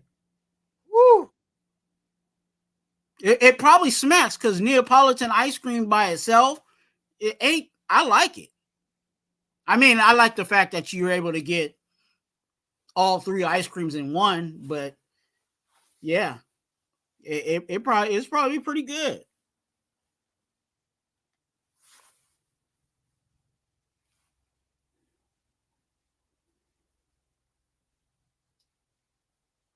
I don't remember the last time I had a In-N-Out shake. I try to stay away from the dairy. Y'all know what it is.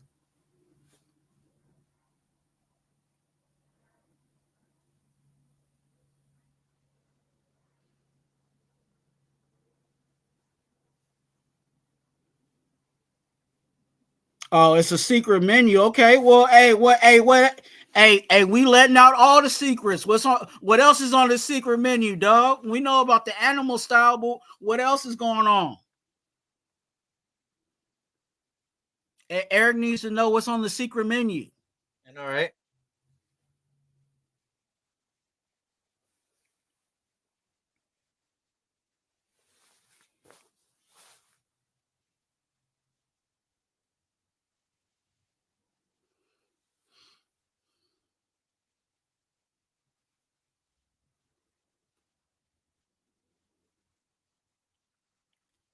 Milk Beezy in the house.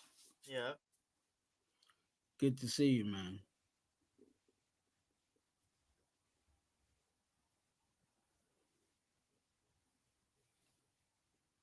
What is these guys wearing? Oh, it's a commercial. I'm like, what is this dude got on his head?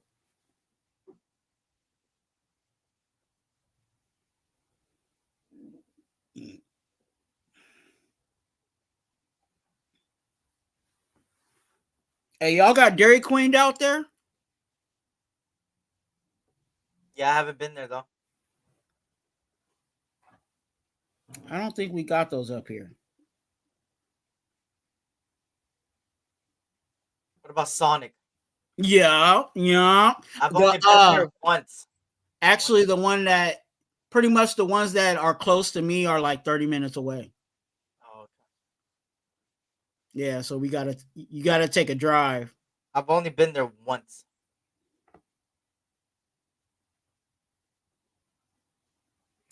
To be honest with you, they food ain't that good. I mean, it's drinks, okay if you like just basic burger and fries, but their slush, like they really make their money off their slushies their and drinks, huh? Yeah. Yeah, I heard about their drinks. Yeah.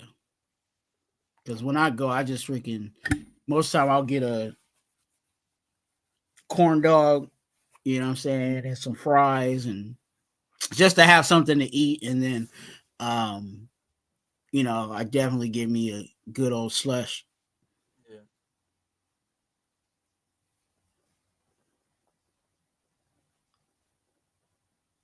Oh, Ian Rappaport boys talk about the quarterbacks.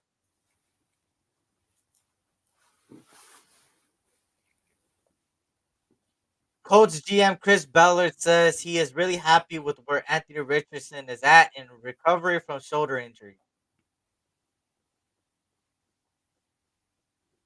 That's good.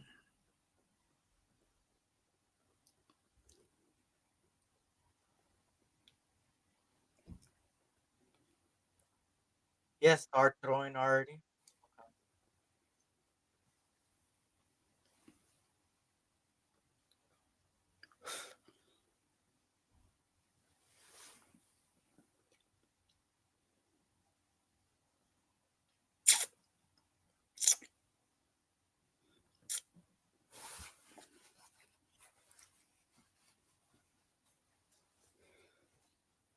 You know what's crazy though? I thought that, you know, since Mayock is not the GM anymore for us, I thought that Mayock was going to go quickly back to his old job.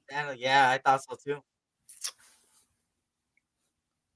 I was like, yeah, he like after we got rid of him, I was like, oh yeah, I'll see him back on TV. Yeah, And I thought so too. He was good at it. Yeah. GM Chris Grier from the Dolphins is hopeful to get a long-term extension done with Tua Tagovailoa this offseason. Long-term deal, reset the quarterback market again.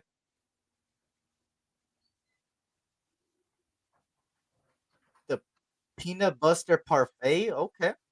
That's an interesting name. I know they got interesting names other than Sonic. Look at what the Giants said. Giants senior vice president GM Joe Schoen on Daniel Jones. I have faith in Daniel as our quarterback. He better have faith in him with all that money that he got on the books.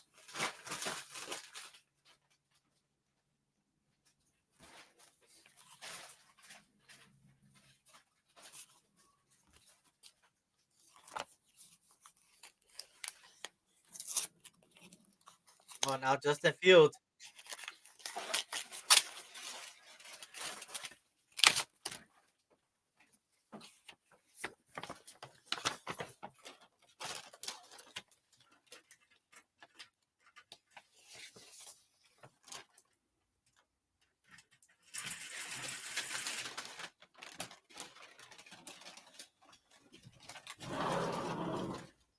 Oh, Chicago Bears are smoking crack.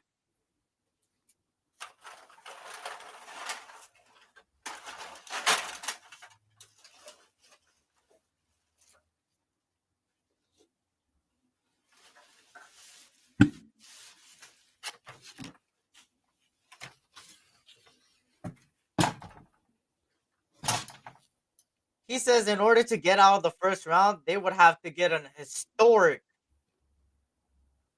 deal.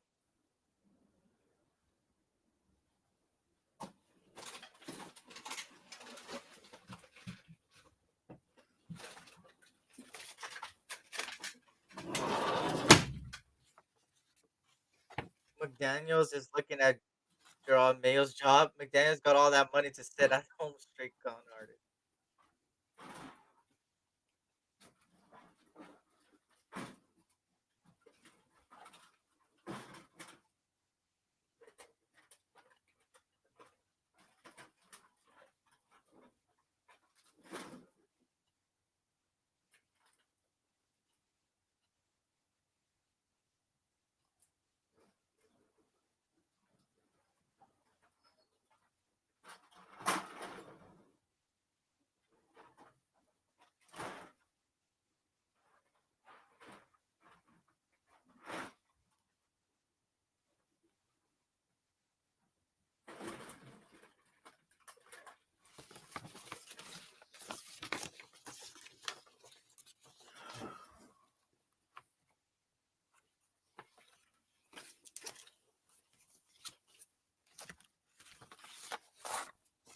A historic deal. What's the asking price? Like 4 first? Well, they're not. They don't have a asking price. They're just saying that they would have to have a historic deal, like never been seen before. For what? For the first pick. Oh, got if it. He feels that they would have to have a historic deal to get out of the number 1 pick.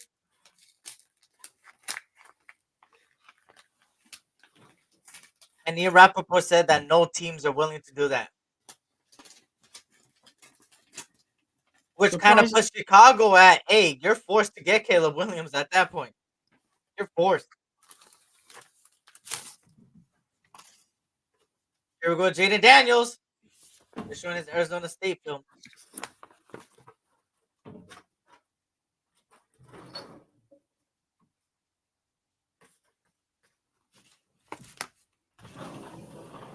They showed him throwing to Brandon Ayuk.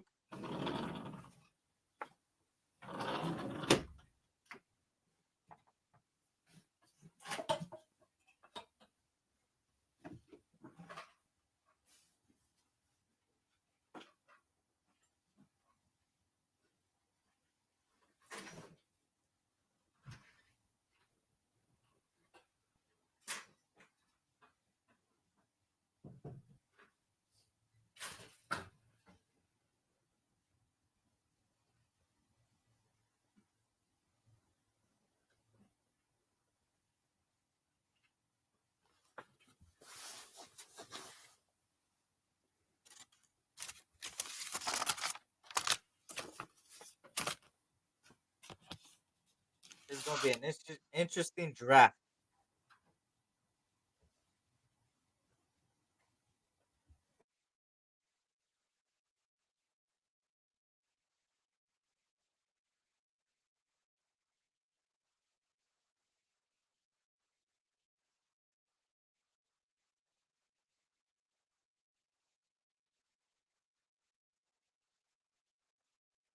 They're just talking. Like, when are they going to, like...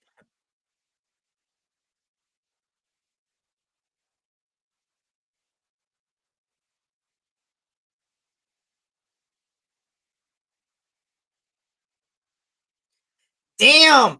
It says potential cost to trade up for the second to the first overall pick. Commanders would get the first overall pick, and the Bears would receive the second, the third, the fifth, the first.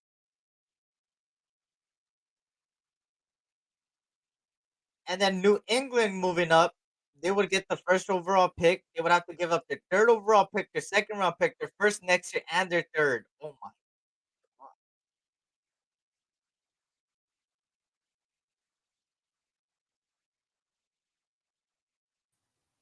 Telling you, that price is way too high, man. Way too high, bro.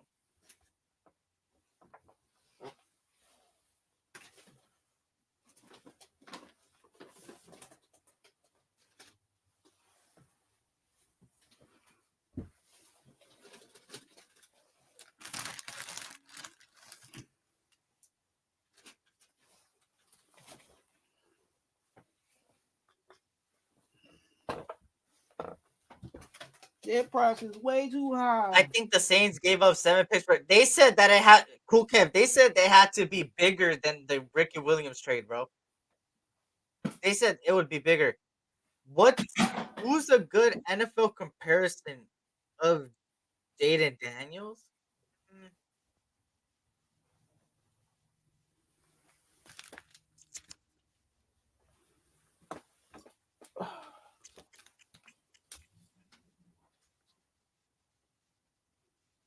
That's a good question.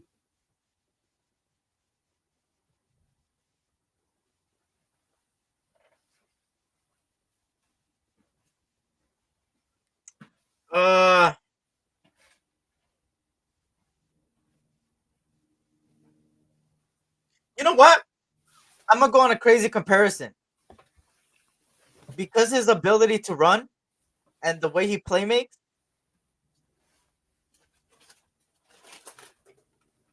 Lamar?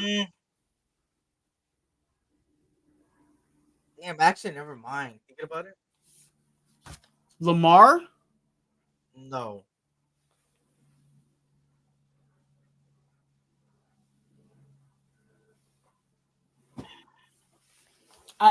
Yeah, because I'm gonna say Buffalo Tyrod Taylor.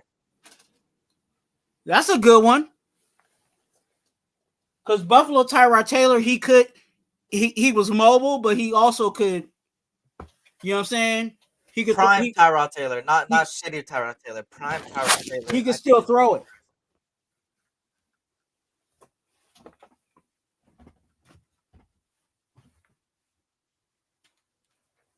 I think that's the comparison I'll go.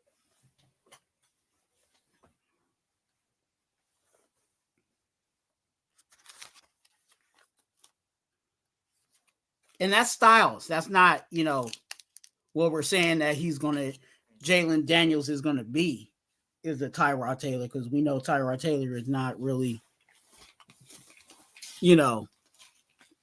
too cracked up as a franchise quarterback. But his style, that would be a similarity to compare him to.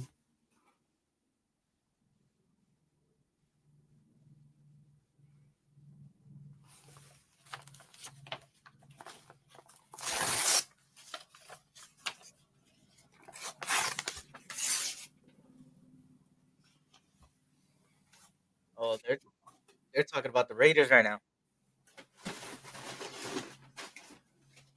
You know what? I'm glad, and I'll say this to you. I'm glad that we're actually getting a lot of, a lot of publicity. Whether it's, them showing Max Crosby or, them having discussions about what's going on with our team. We haven't got that in how long?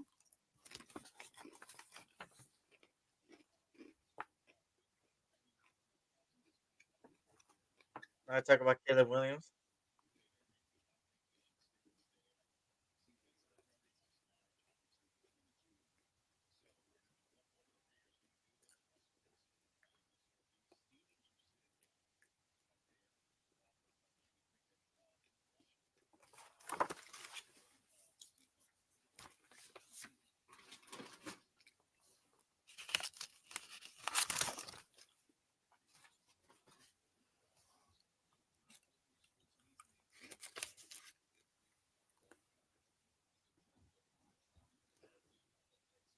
Can you hear Can you hear my noise in the background? Not much. Okay, cool. I just didn't want it to.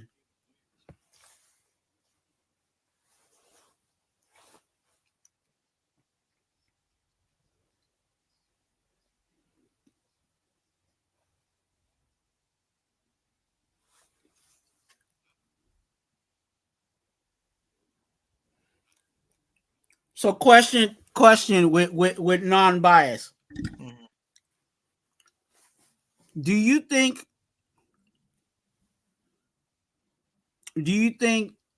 Caleb Williams is going to be around for years to come? Yes. You think he's going to be like a, I'm not going to say, have that career, but he's going to be like a Drew Brees, Peyton Manning, be around 8, 9, 10 years? I think 7 minimum. Okay. He just needs to fall into the right team. That's all.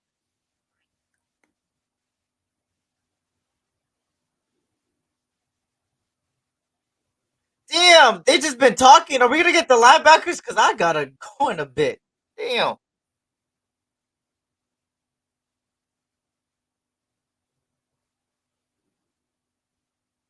They just been talking.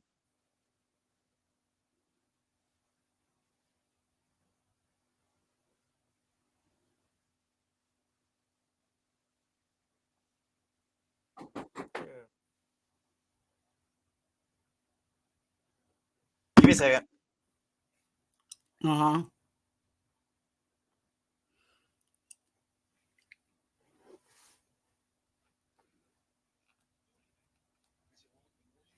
They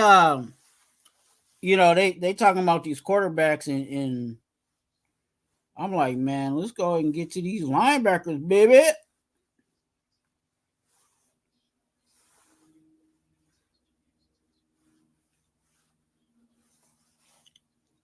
Rich Eisen over there making his money though.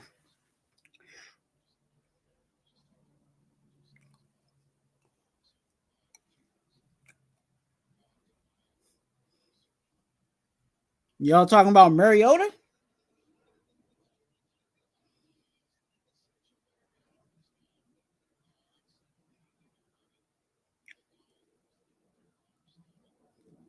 I would trade up to Kukel said I would trade up to the 7th spot.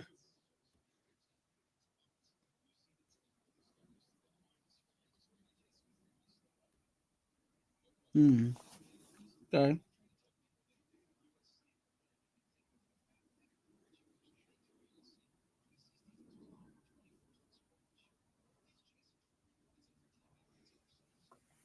Caleb Williams might be a Raider. You think so, Paul? I don't think so, dog.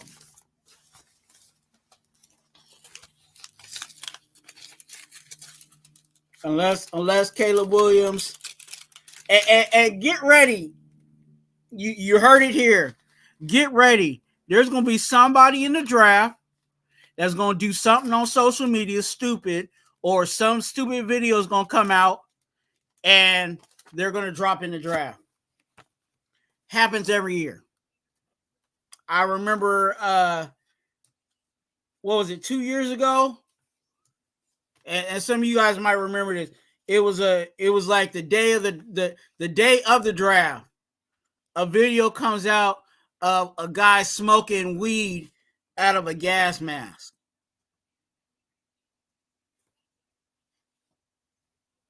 That video gets released on draft day. So yeah, stay tuned.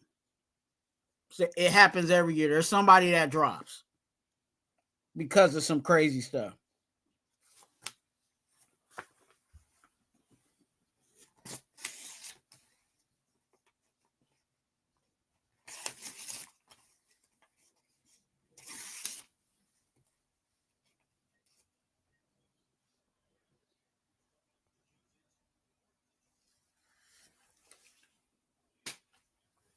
So Paul, you said we got a meeting with Caleb Williams. Yeah, we have a meeting with Caleb Williams, but all teams meet with the draftees,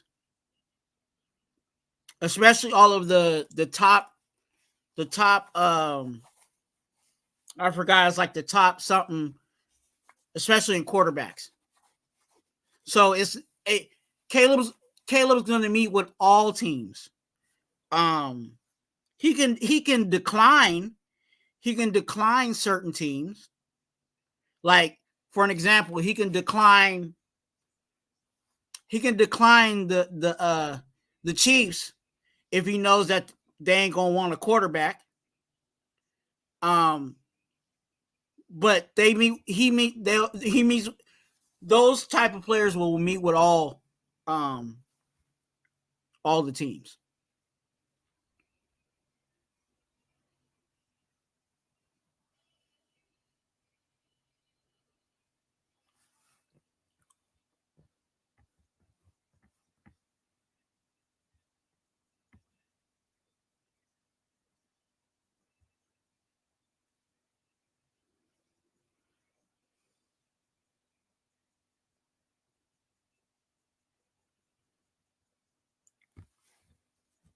But Paul, I think you was also one of those guys that said you wanted Bo Nix, right?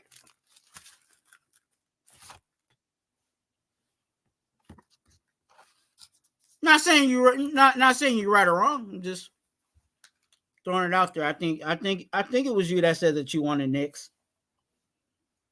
So do you like Nix and Williams? Is that your?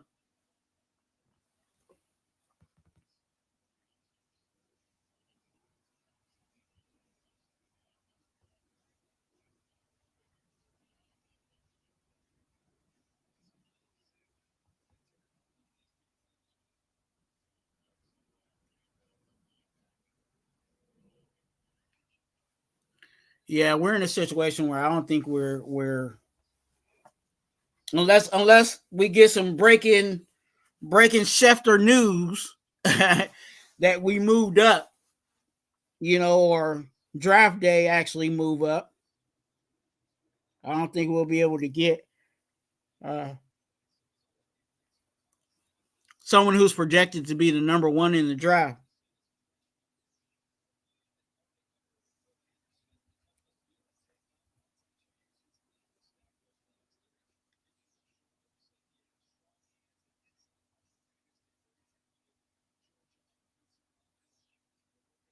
God damn, the linebackers barely started.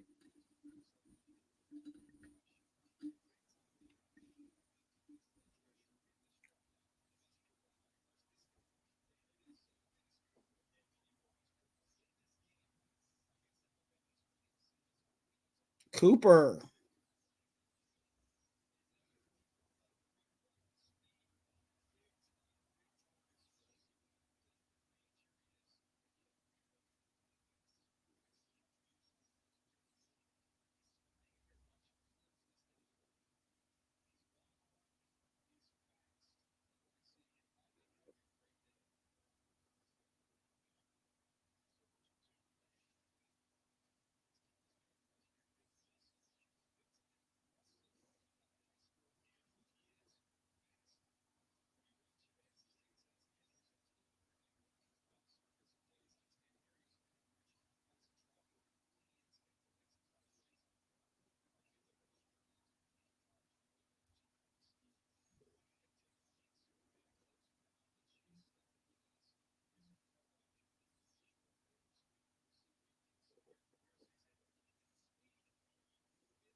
Yeah, man.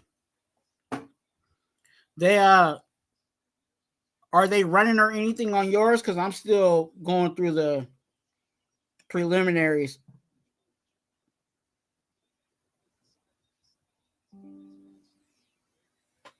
They're still talking.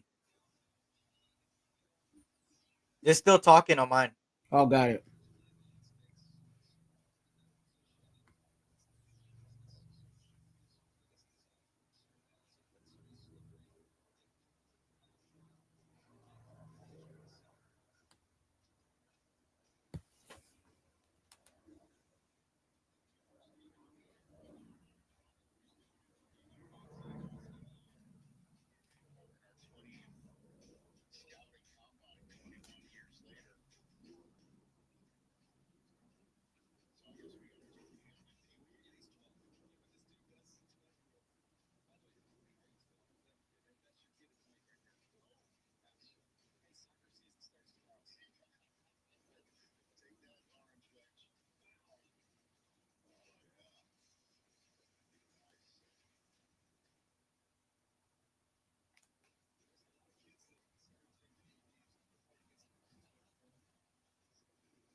I got like I got like 24 more minutes.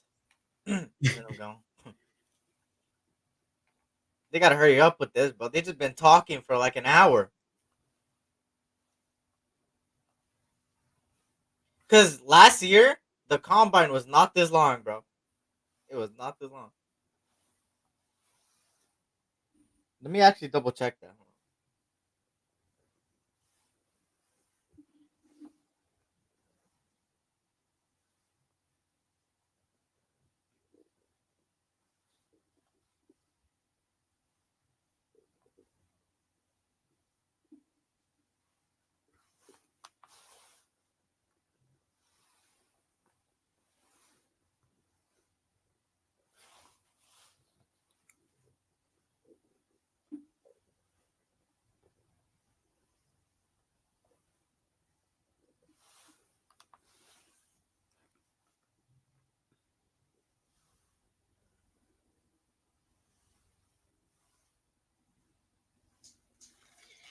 Do do do do do do.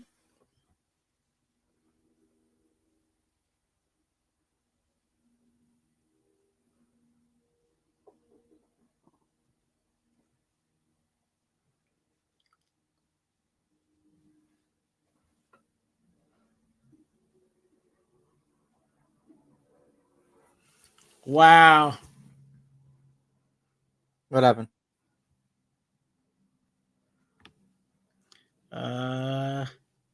All eyes.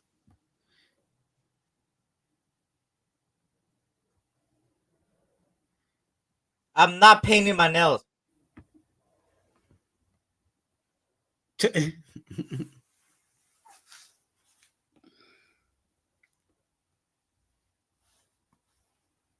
Painted nails and black Air Forces. Oh hell no. Is that the new? Is that the new get up? Painted nails and black Air Forces.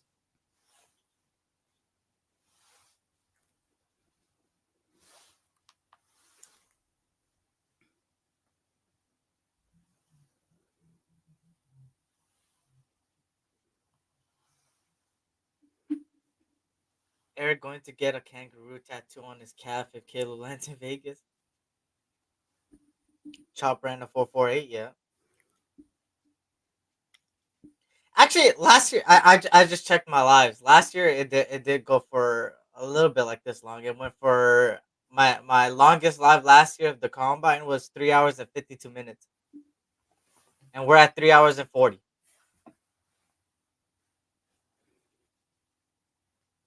Yeah. So I'm gonna give you guys 4 hours.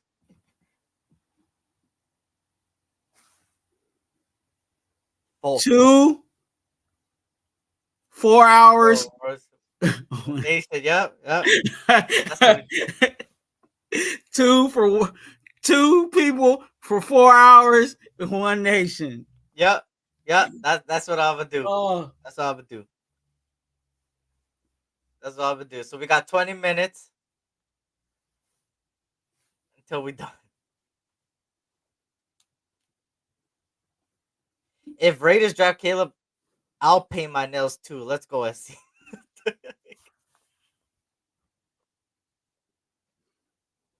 AP is not a GM coach. Not saying Raiders won't trade up. Now I'll take your argument elsewhere. Huh? I'm confused.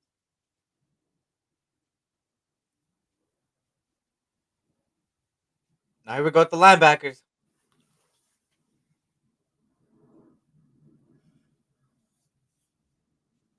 yeah, man. I look. It is.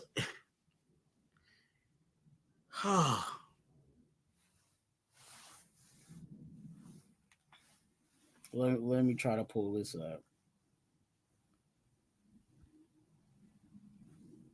Never mind. They're talking more. Holy shit. Stop your talking! Shut up. They keep talking, bro. They keep talking. Let the boys run. Yeah, let the boys do the drills already, man. God damn. Let the boys run.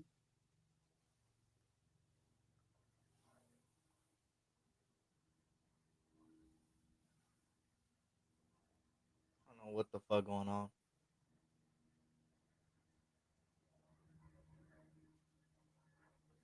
Remember, if Jaden is targeted, Raiders will have to move down to stack picks later. Sleeper picks, including offensive tackle Gary Greenfield, Chris Braswell, and Brandon Rice. Man, I love Brandon Rice, man. A boy from USC, man. Very Why why Rice. why are people so low on Brandon Rice? Was there something that he was missing in his game? I Like, mean, did he drop passes or something like that, or he's not really a good route runner? What's your thoughts?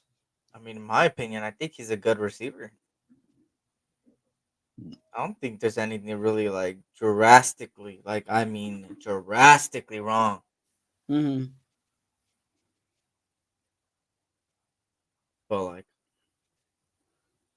Because like you look at all the other top quarterbacks, right? mm, All their guys, well, most of their guys are top, up there on the top. You got Neighbors up there, you got Thomas up there. You know what I'm saying? You got a whole bunch of guys that their quarterback is a top quarterback. mm, So why is Caleb's guy looking, so low? mm. It's the question.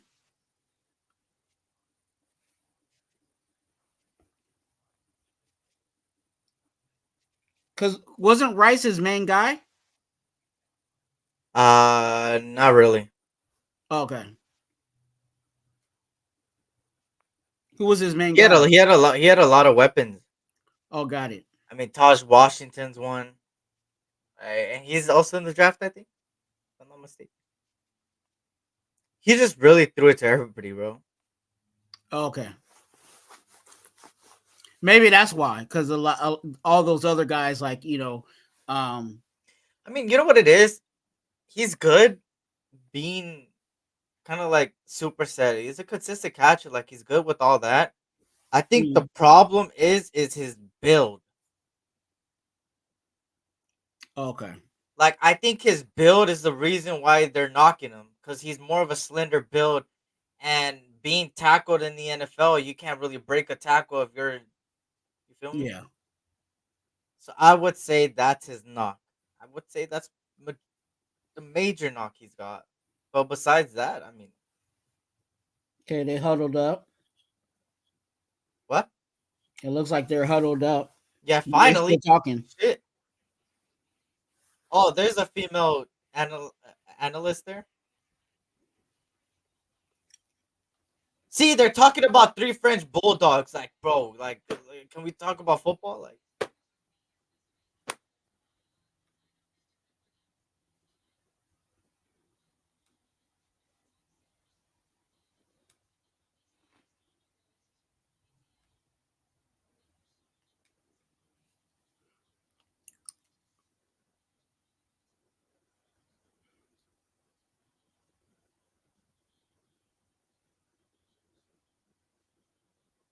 Chris Baswell, here we go. 40-yard dashes.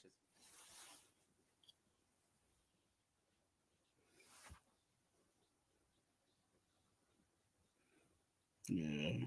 I'm gonna put it right here. Stacy Dells is probably like 60 years old. Mm-hmm.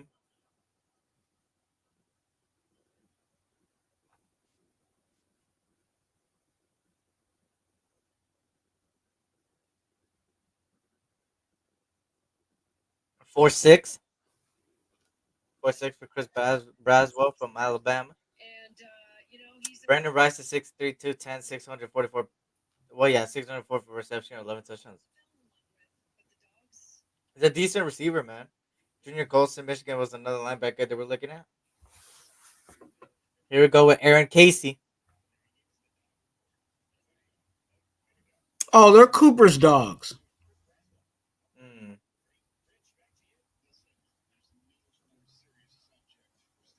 6', 231 pounds here.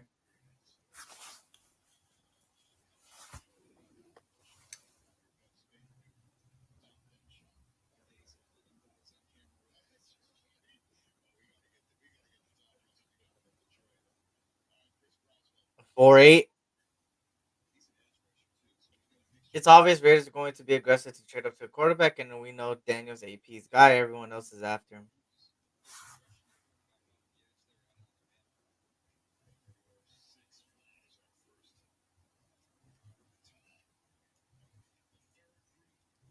Edrin Cooper, 6'2", 230 pounds from Texas A&M.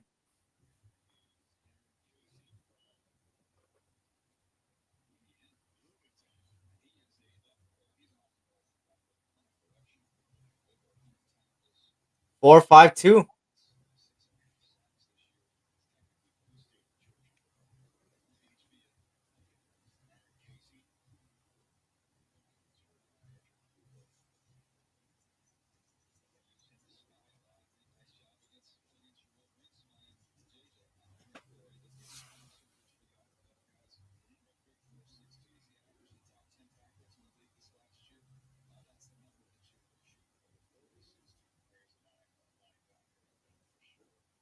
Here comes Kalen Deloach from Florida State.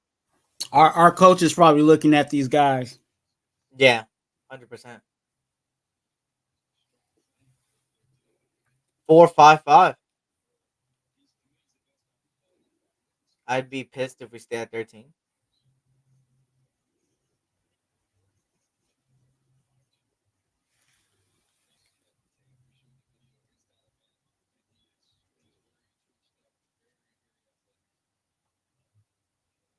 Eric, have you ever thought about growing a mullet? Nope, never in my life.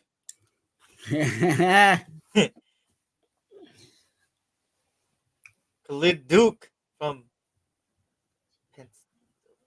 Northern fucking, I forgot what this was. 4.8 for him.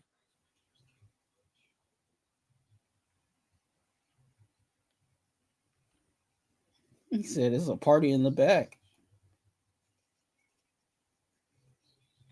Easton Gibbs from Wyoming. 6', 232 pounds. Oh, he's slow. That's slow. Oh no, he's not. Wow. 4.74. He looks slower running that. I don't know why that looks slow. Here's Cedric Gray, one of my favorite linebackers this year.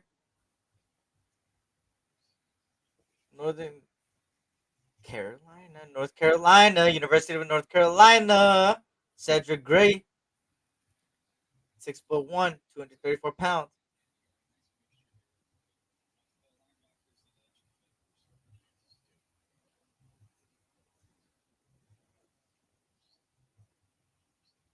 There you go, 4.66. Best linebacker time so far is Jarian Cooper, 4.52.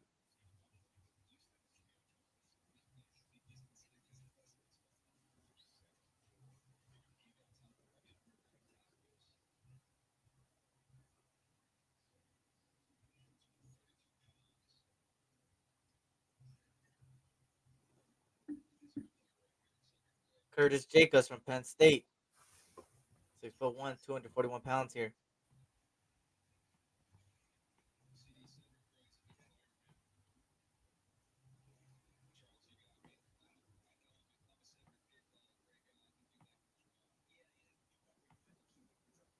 4.58.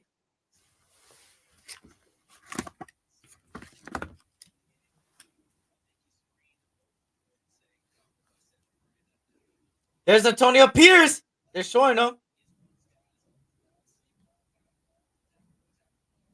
He's talking to somebody on the phone, and they put him on the projector, and he started smiling and waving. There you go. That's the coach. That's the head coach. Tyrese Knight from UTEP, 4.66.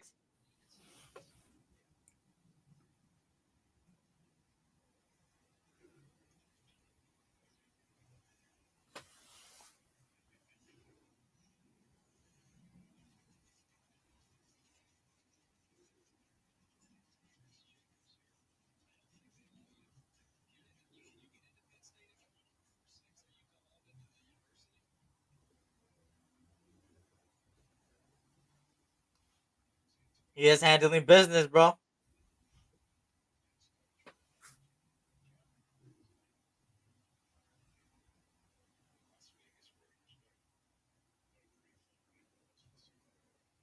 Probably talking to one of the one of the players. Mm-hmm.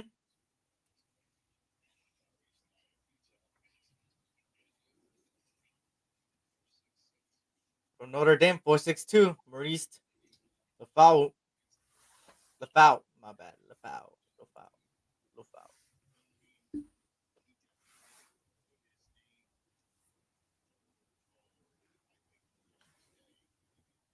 Here we go. Jordan McGee.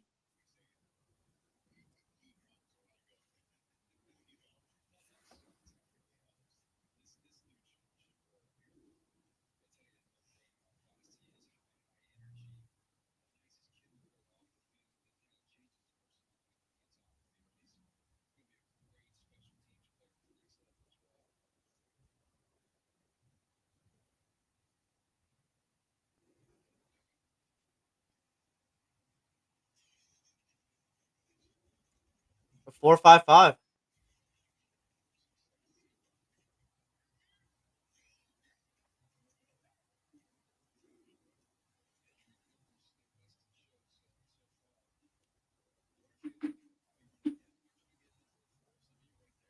Darren Sproles.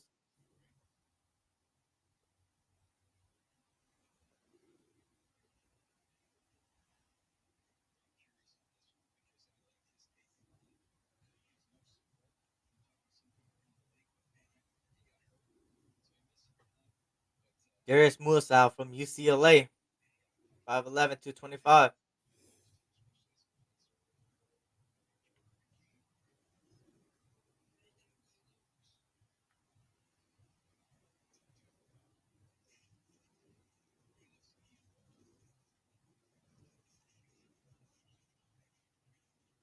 Dang. 472.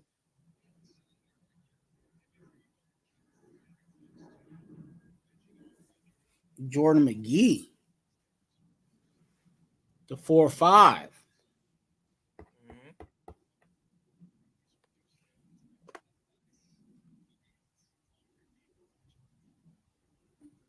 Gabriel Murphy from UCLA. His counterpart.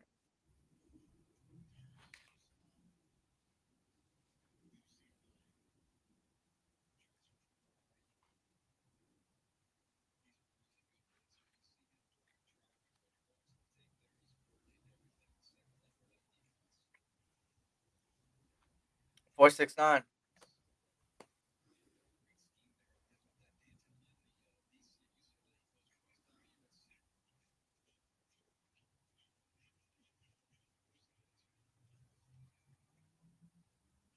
Mayama.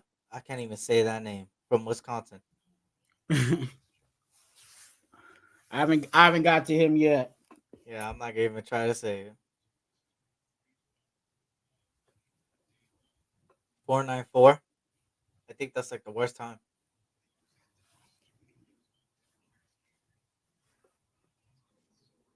Brian Dable. Giants hold 6 overall pick in the 2024 NFL draft. Dallas Turner from Alabama.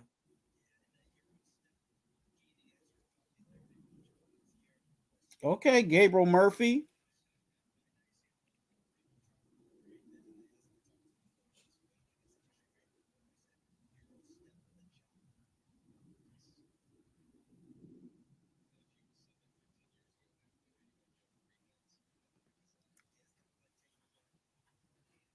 A 447. The best time. Linebacker out of Alabama, Dallas Turner.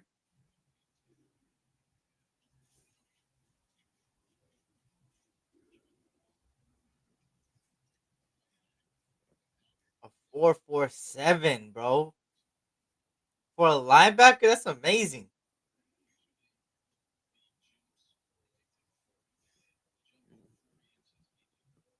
And he's 6. Oh, wow.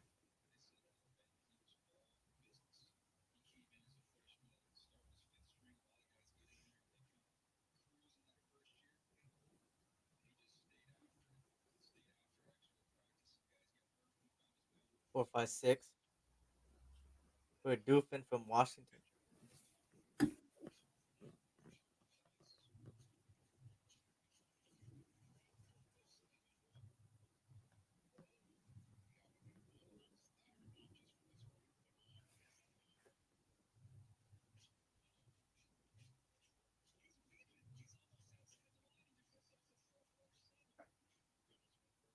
Trevor Wallace from University of Kentucky.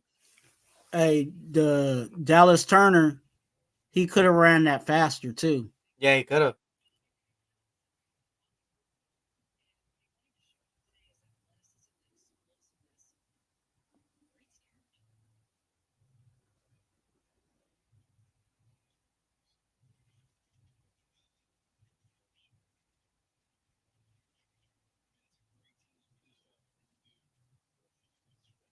Four five two. Jordan Cooper is nice. Yep. Trevor Wallace 4.52.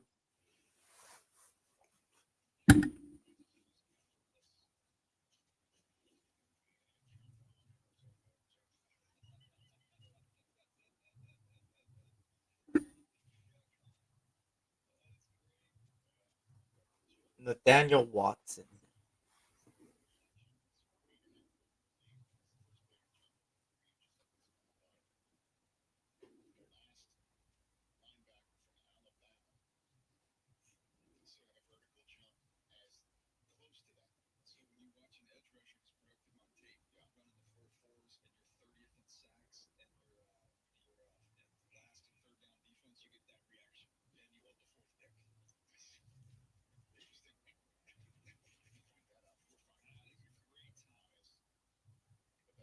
Or 6'4".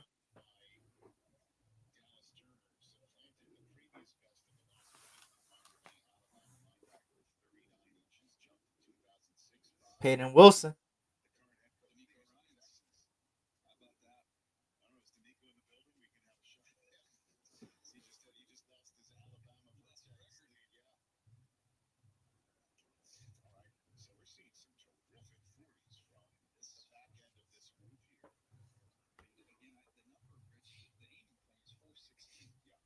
Started too early.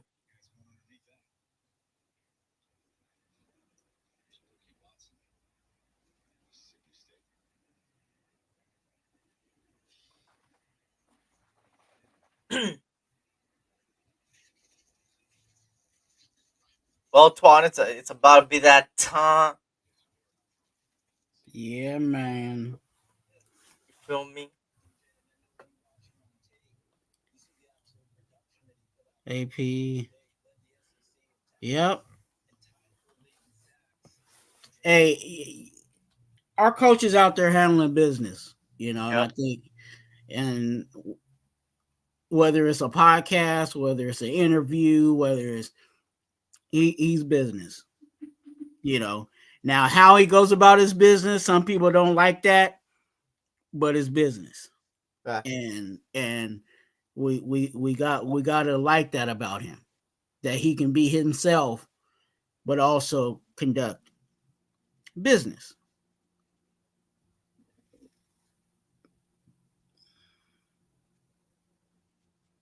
Yeah.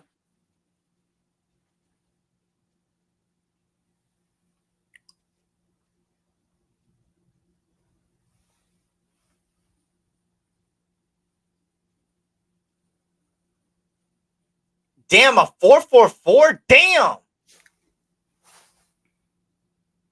He ran that shit. Run, white boy, run!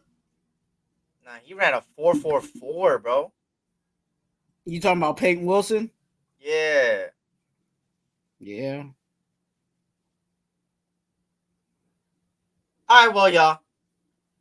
I'm a skedaddle. You feel me? A good little 4-hour live. This is the longest I've ever done a combine live, so that's a record. I didn't. Yeah, that was crazy. A 4-4 is crazy. The linebackers are still going for you guys, man. It's still going. All they're doing is now the drills. At the end of the day, that's it. Um, But a lot of the notable names, man, are not there. Just surprising. So who knows if they do the drills instead. I appreciate you guys. I believe I'm not sure. I think tomorrow, same time, same place. Um, I'm not sure if Twan's gonna be there. Are you gonna be there, Twan? I will have I'll actually simulcast it, Okay. and I'll show up when I When you get get home, got you. yeah. For sure. So tomorrow, it looks like I'm gonna start off in the beginning, but it's gonna be still simulcasted. Then he'll join whenever he can. And tomorrow is the defensive backs and tight ends. But um, I think hopefully it's only the defensive backs first, and then it's the tight ends. Because I think the tight ends are pointless this season for us. I think we don't really need one from the draft. We just drafted one at the end of the day, and then obviously in free agency, I think we're gonna get a tight end there instead. So that's probably the direction that they're gonna go either way, or probably retain some people. Um, and then obviously Saturday, um, I think Twan might be live on his channel or whatever the case may be. Because me, um, I'm not sure if I could be there um, at all. I think I might do a live later on that day, if possible.